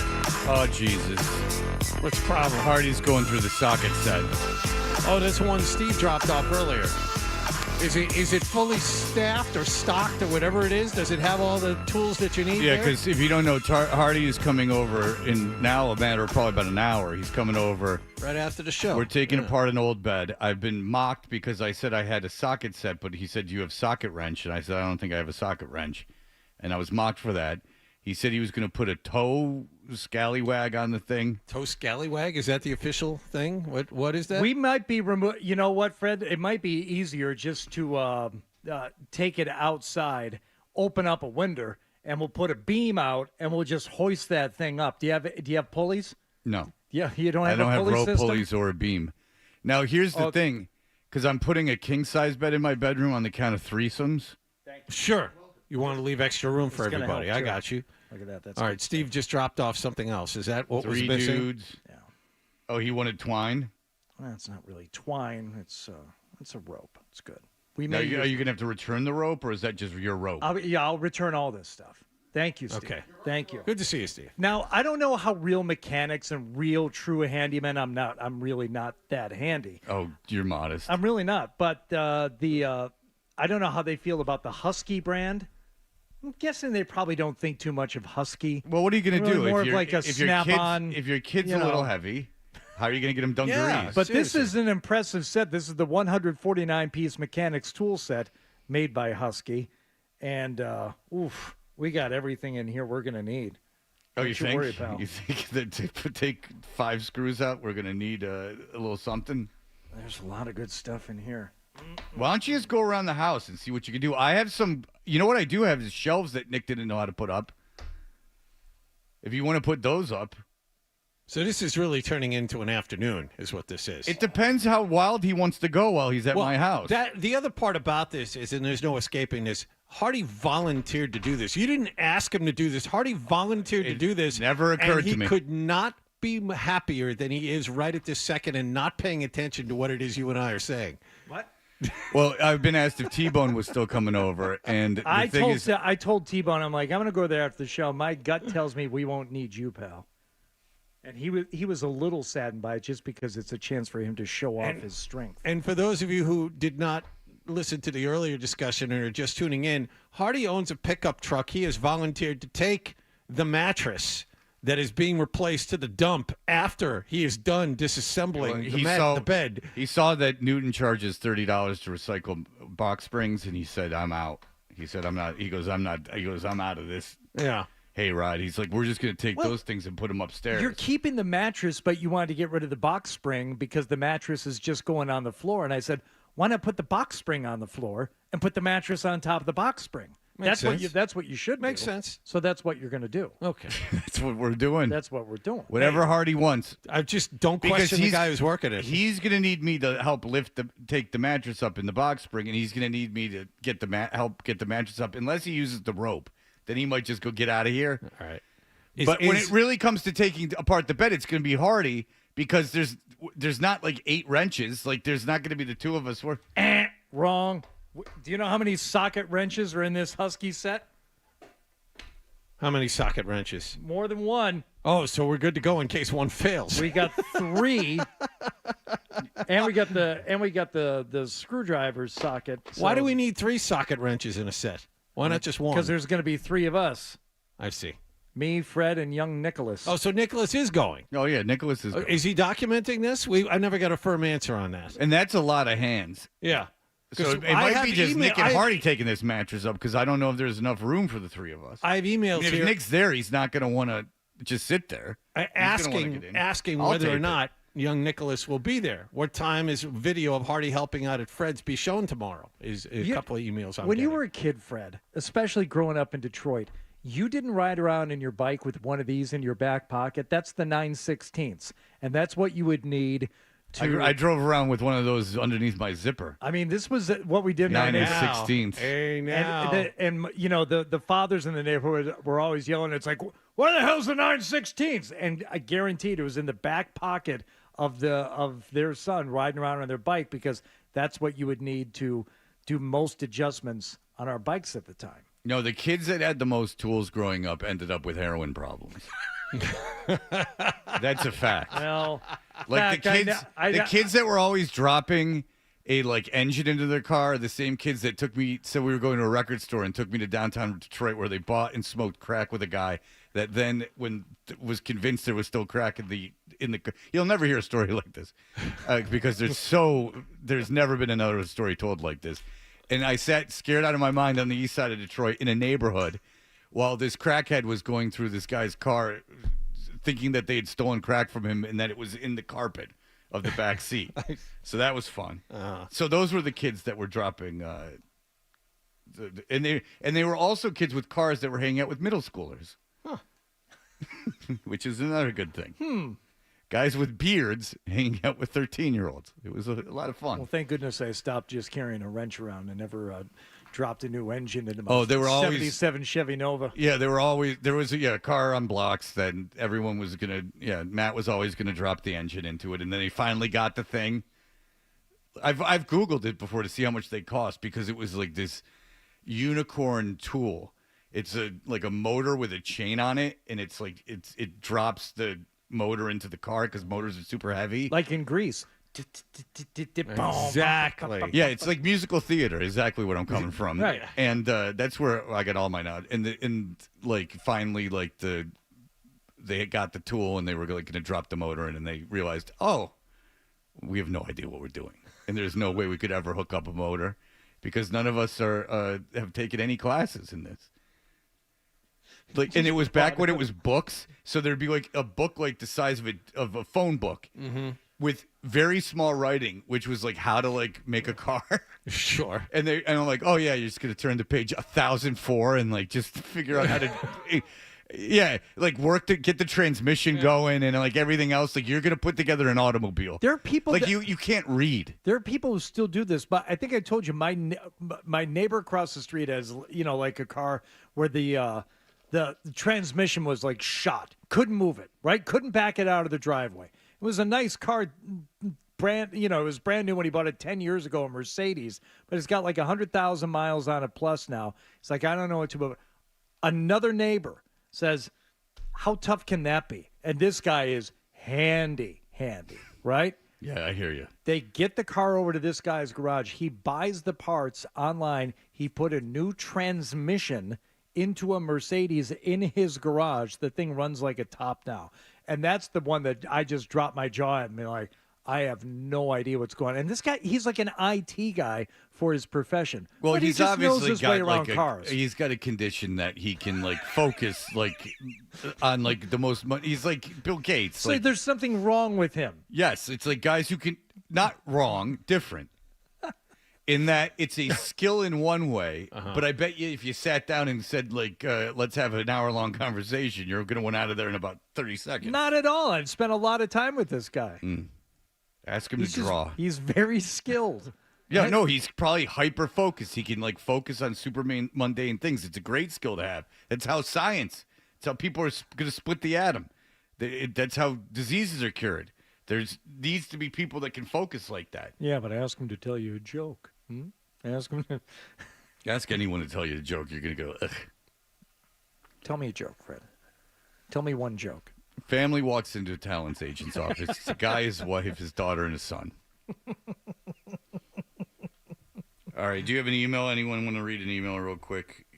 I just have a gaggle of them asking when the audio of you guys disassembling the bed is going to be played tomorrow. I don't know. I got a guy, Stefan says, is Jim Gray on the panel, and do you think he'll freak out and leave? I bet you there's a chance Jim Gray's on the panel, and I hope that the comedians at least do some research into who he is and really lay into him, because that guy's soft as they can come. He'll is a be fragile. There. Oh, he'll be there. He'll be there, but is he famous enough to be on the dais is the thing. Yeah. This is from Mitch in New Bedford. Heads up, Saturday is National Bird Day, a bird watching holiday which dates back to 1894. Can you please let the fans know where Wallach will be perched that day so that we may observe him? John? I will That's the weekend. Yeah, I think I will be in West Roxbury on Saturday. So there you go. He'll Not be at West Fenway Park, as Mitch hypothesizes here, because it is Star Wars Day at Fenway Park. Wallach will be there wearing his favorite Millennium Falcon T-shirt. Hey! Please advise. Falcon. It's Falcon. This just came in. Fred the Twink. Falcon. Fred the Twink from Clarence. Never thought Hardy would be the bear to Fred's Twink. Well, then you don't know us very well.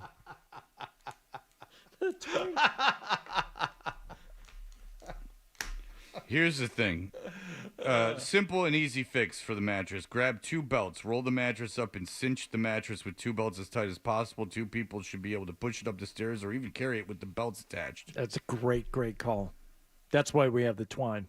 Yeah, you take the wheel on that bad boy. That's going to be easy. Yeah, you and Nick. You're going to be shocked at how easy it is. Okay. Shocked. Because it would be very difficult for me. I am a twink. I don't know what that would have to do with my ability to be handy. They're 2 different things, my twinkiness. Twink beta. Give it a name. It's whatever. Well, I'm a beta cuck. You've read my MySpace. What the hell is it? The thing where people reach out to each other. I don't even know what it's called. Craigslist. Yeah, you know, beta cuck looking for. Got it. You know, someone to come over and, with me, my lady. All right, very good. We will have for you the stack. Then we'll cross over and it will be done. What happened? Here are the headlines.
George Hutcher and Hardy, brought to you by FanDuel Sportsbook. Make every moment more with FanDuel.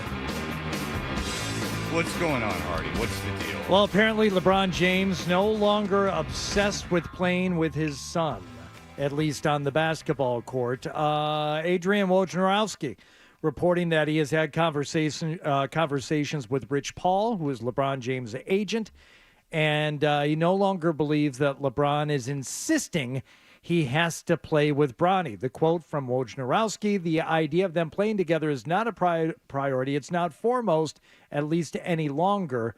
Rich Paul's goal here in the pre-draft process for Bronny James is to see if there's the right developmental system or organization, a place that a young player who went 5 months without playing after his heart episode certainly limited him at USC. That's good, Father. Because if he insisted that Bronny get drafted by a team so he'd play with that team because LeBron's a free agent, that's just so unfair to that kid. Because everyone knows that he maybe, if everything goes perfect for him, could one day play in some way, shape, or form in the NBA, like a 10-day contract or something.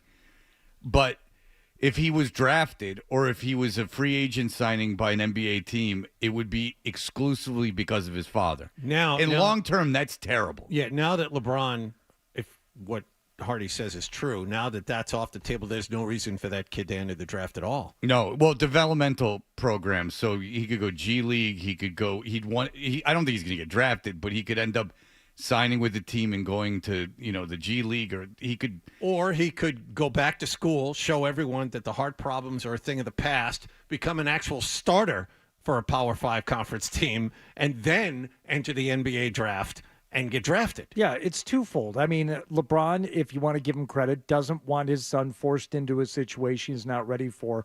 Or if the priority is just to be on the court together at the same time, it could be LeBron saying, well, I'm not going to play for the Red Claws. I'm not going to Turkey or China.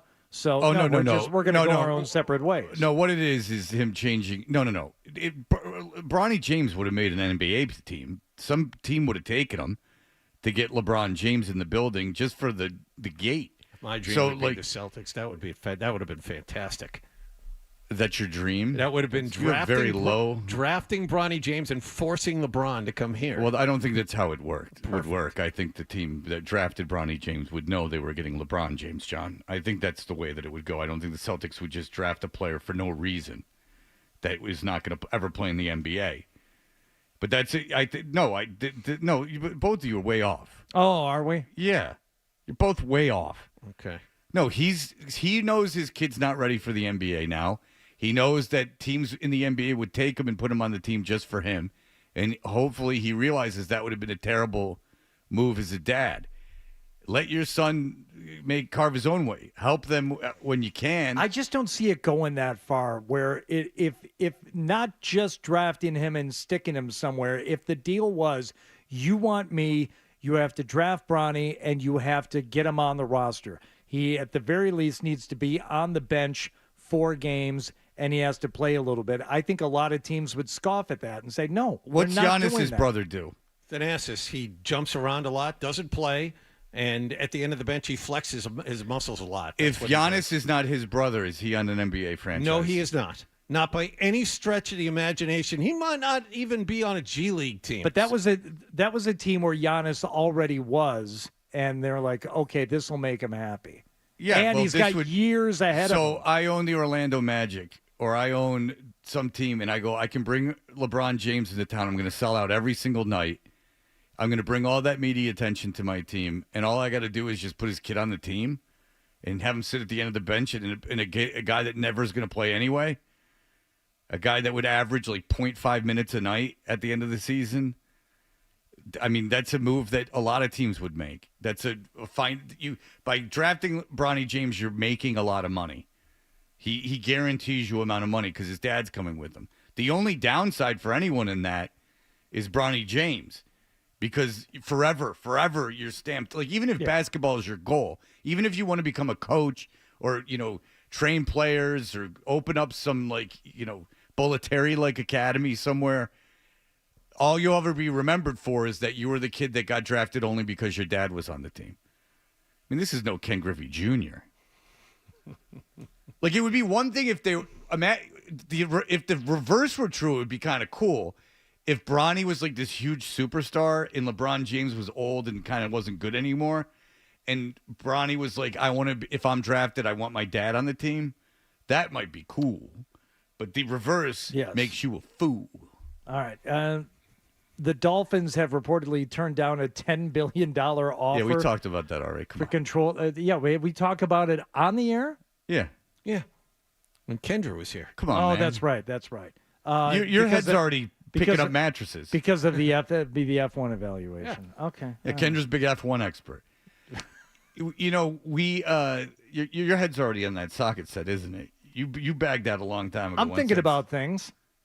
Once that socket set came into your life. How we cinching up that mattress? How we getting that up the stairs? It's not going to be a Get the problem. twine. There's not going and whatever audio or video you hope to get from it, it's not going to be good because it's not going to be that much of a process. I think that it could be an ASMR video of just seeing a very satisfied middle-aged man taking care of some biz. Well, you can see that in any number of ways. Plus, if I'm filming, you get to see Nick's bent over, undoing screws. Arizona Diamondbacks, one of the many people, Fred, pushing back on you, not specifically, although we had plenty of emailers I'm sure it's Twitter meant people. to me. I kind of Twitter stirred the people. drink. I'm part of the zeitgeist. Go ahead. Fun bee fact. Almost 90% of wild plants and 75% of leading global crops depend on animal pollination. I was aware of that. Yes. One of every 3 mouthfuls of our food depends on pollinators such as bees. Aware of that. I didn't ever doubt the importance of bees. I said that they shouldn't be all gathered around like that. That is due to man. Oh, yeah? Well, then how do you explain it happening at Gillette Stadium, as we were alerted Because to? there's bees in Boston. There are bees in the desert. Yeah, not many. Untrue. Why is it that in the face of indisputable facts, you still refuse to admit there are Did nearly Oswald shoot 1,000 Kennedy? species of bees in the desert? I happen to know there's buildings in downtown in Indianapolis that were built by aliens. Well, this is something that needs further investigation. Because you could very well be right about that, but you could give what me has already any been established, quote unquote fact, and it's just another scientist pushing a global warming agenda. Oh yeah, bees are supposed to be there. Next thing you'll tell me is that the Earth is heating up, and all you're trying to do is kill the oil industry, hardworking coal miners. I get what's going on. I described this to somebody yesterday who heard that and wanted to know what the hell you were ranting about. I said, we all at times pick strange hills to die on.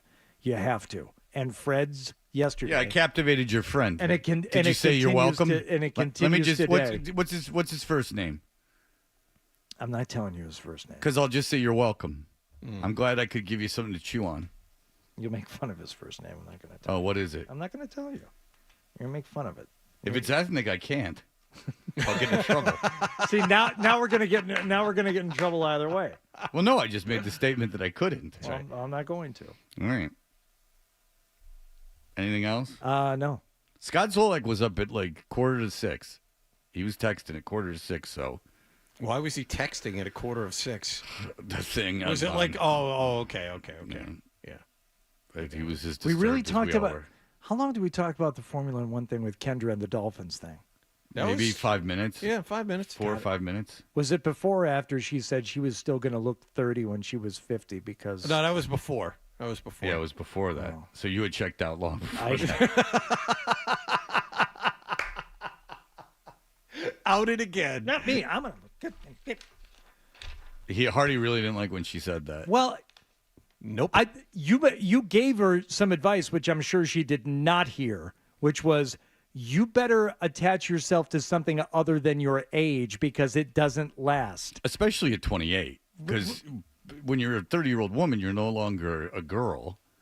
I would tend to say 28, you're no longer a girl. Yes, but bragging about your age is that's a fool's perhaps the most short-sighted thing you could do. Like Pete Davidson did a lot of his act based on his age. And I always thought, like, oh, no. Like, when he was on those roasts, like, it was always like, yeah, you're like Ludacris, you're old. Like, I heard you were, like, on cassette tape.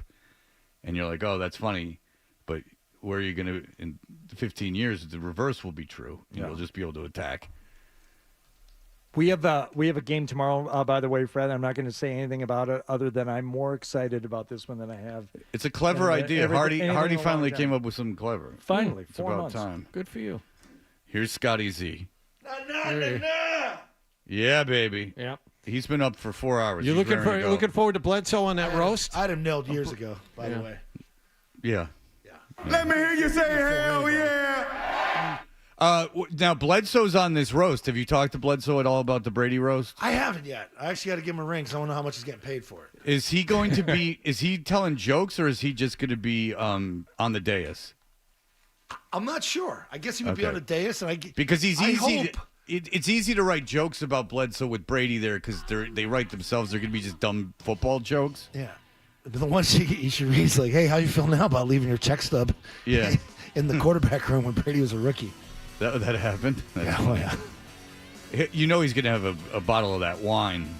Oh, he'll be sitting, pumping right that. there. Yeah, He'll be pouring himself glasses. I just hope Kevin Hart's like running the thing. Like, don't let the other guys run Kevin it. Hart's going to run the thing. Don't let him take the mic, the other ones. Huh. It's going to take way too long. It's going to be bad. They're really funny. It's going to be bad. I'm telling you what, Bill's going to come out the best in all this. Yes, I told you he would. He will get the biggest laughs. All he has to do is swear, and then that's it. Because him and his weird element where it's not him at the podium, it's a different Bill. Yep. Well, it doesn't matter because he can just be half human, and people are gonna like him. The problem is gonna be Edelman. You watch. That's gonna be the problem. All right, that'll do it for us. Everyone have a great day. Bye.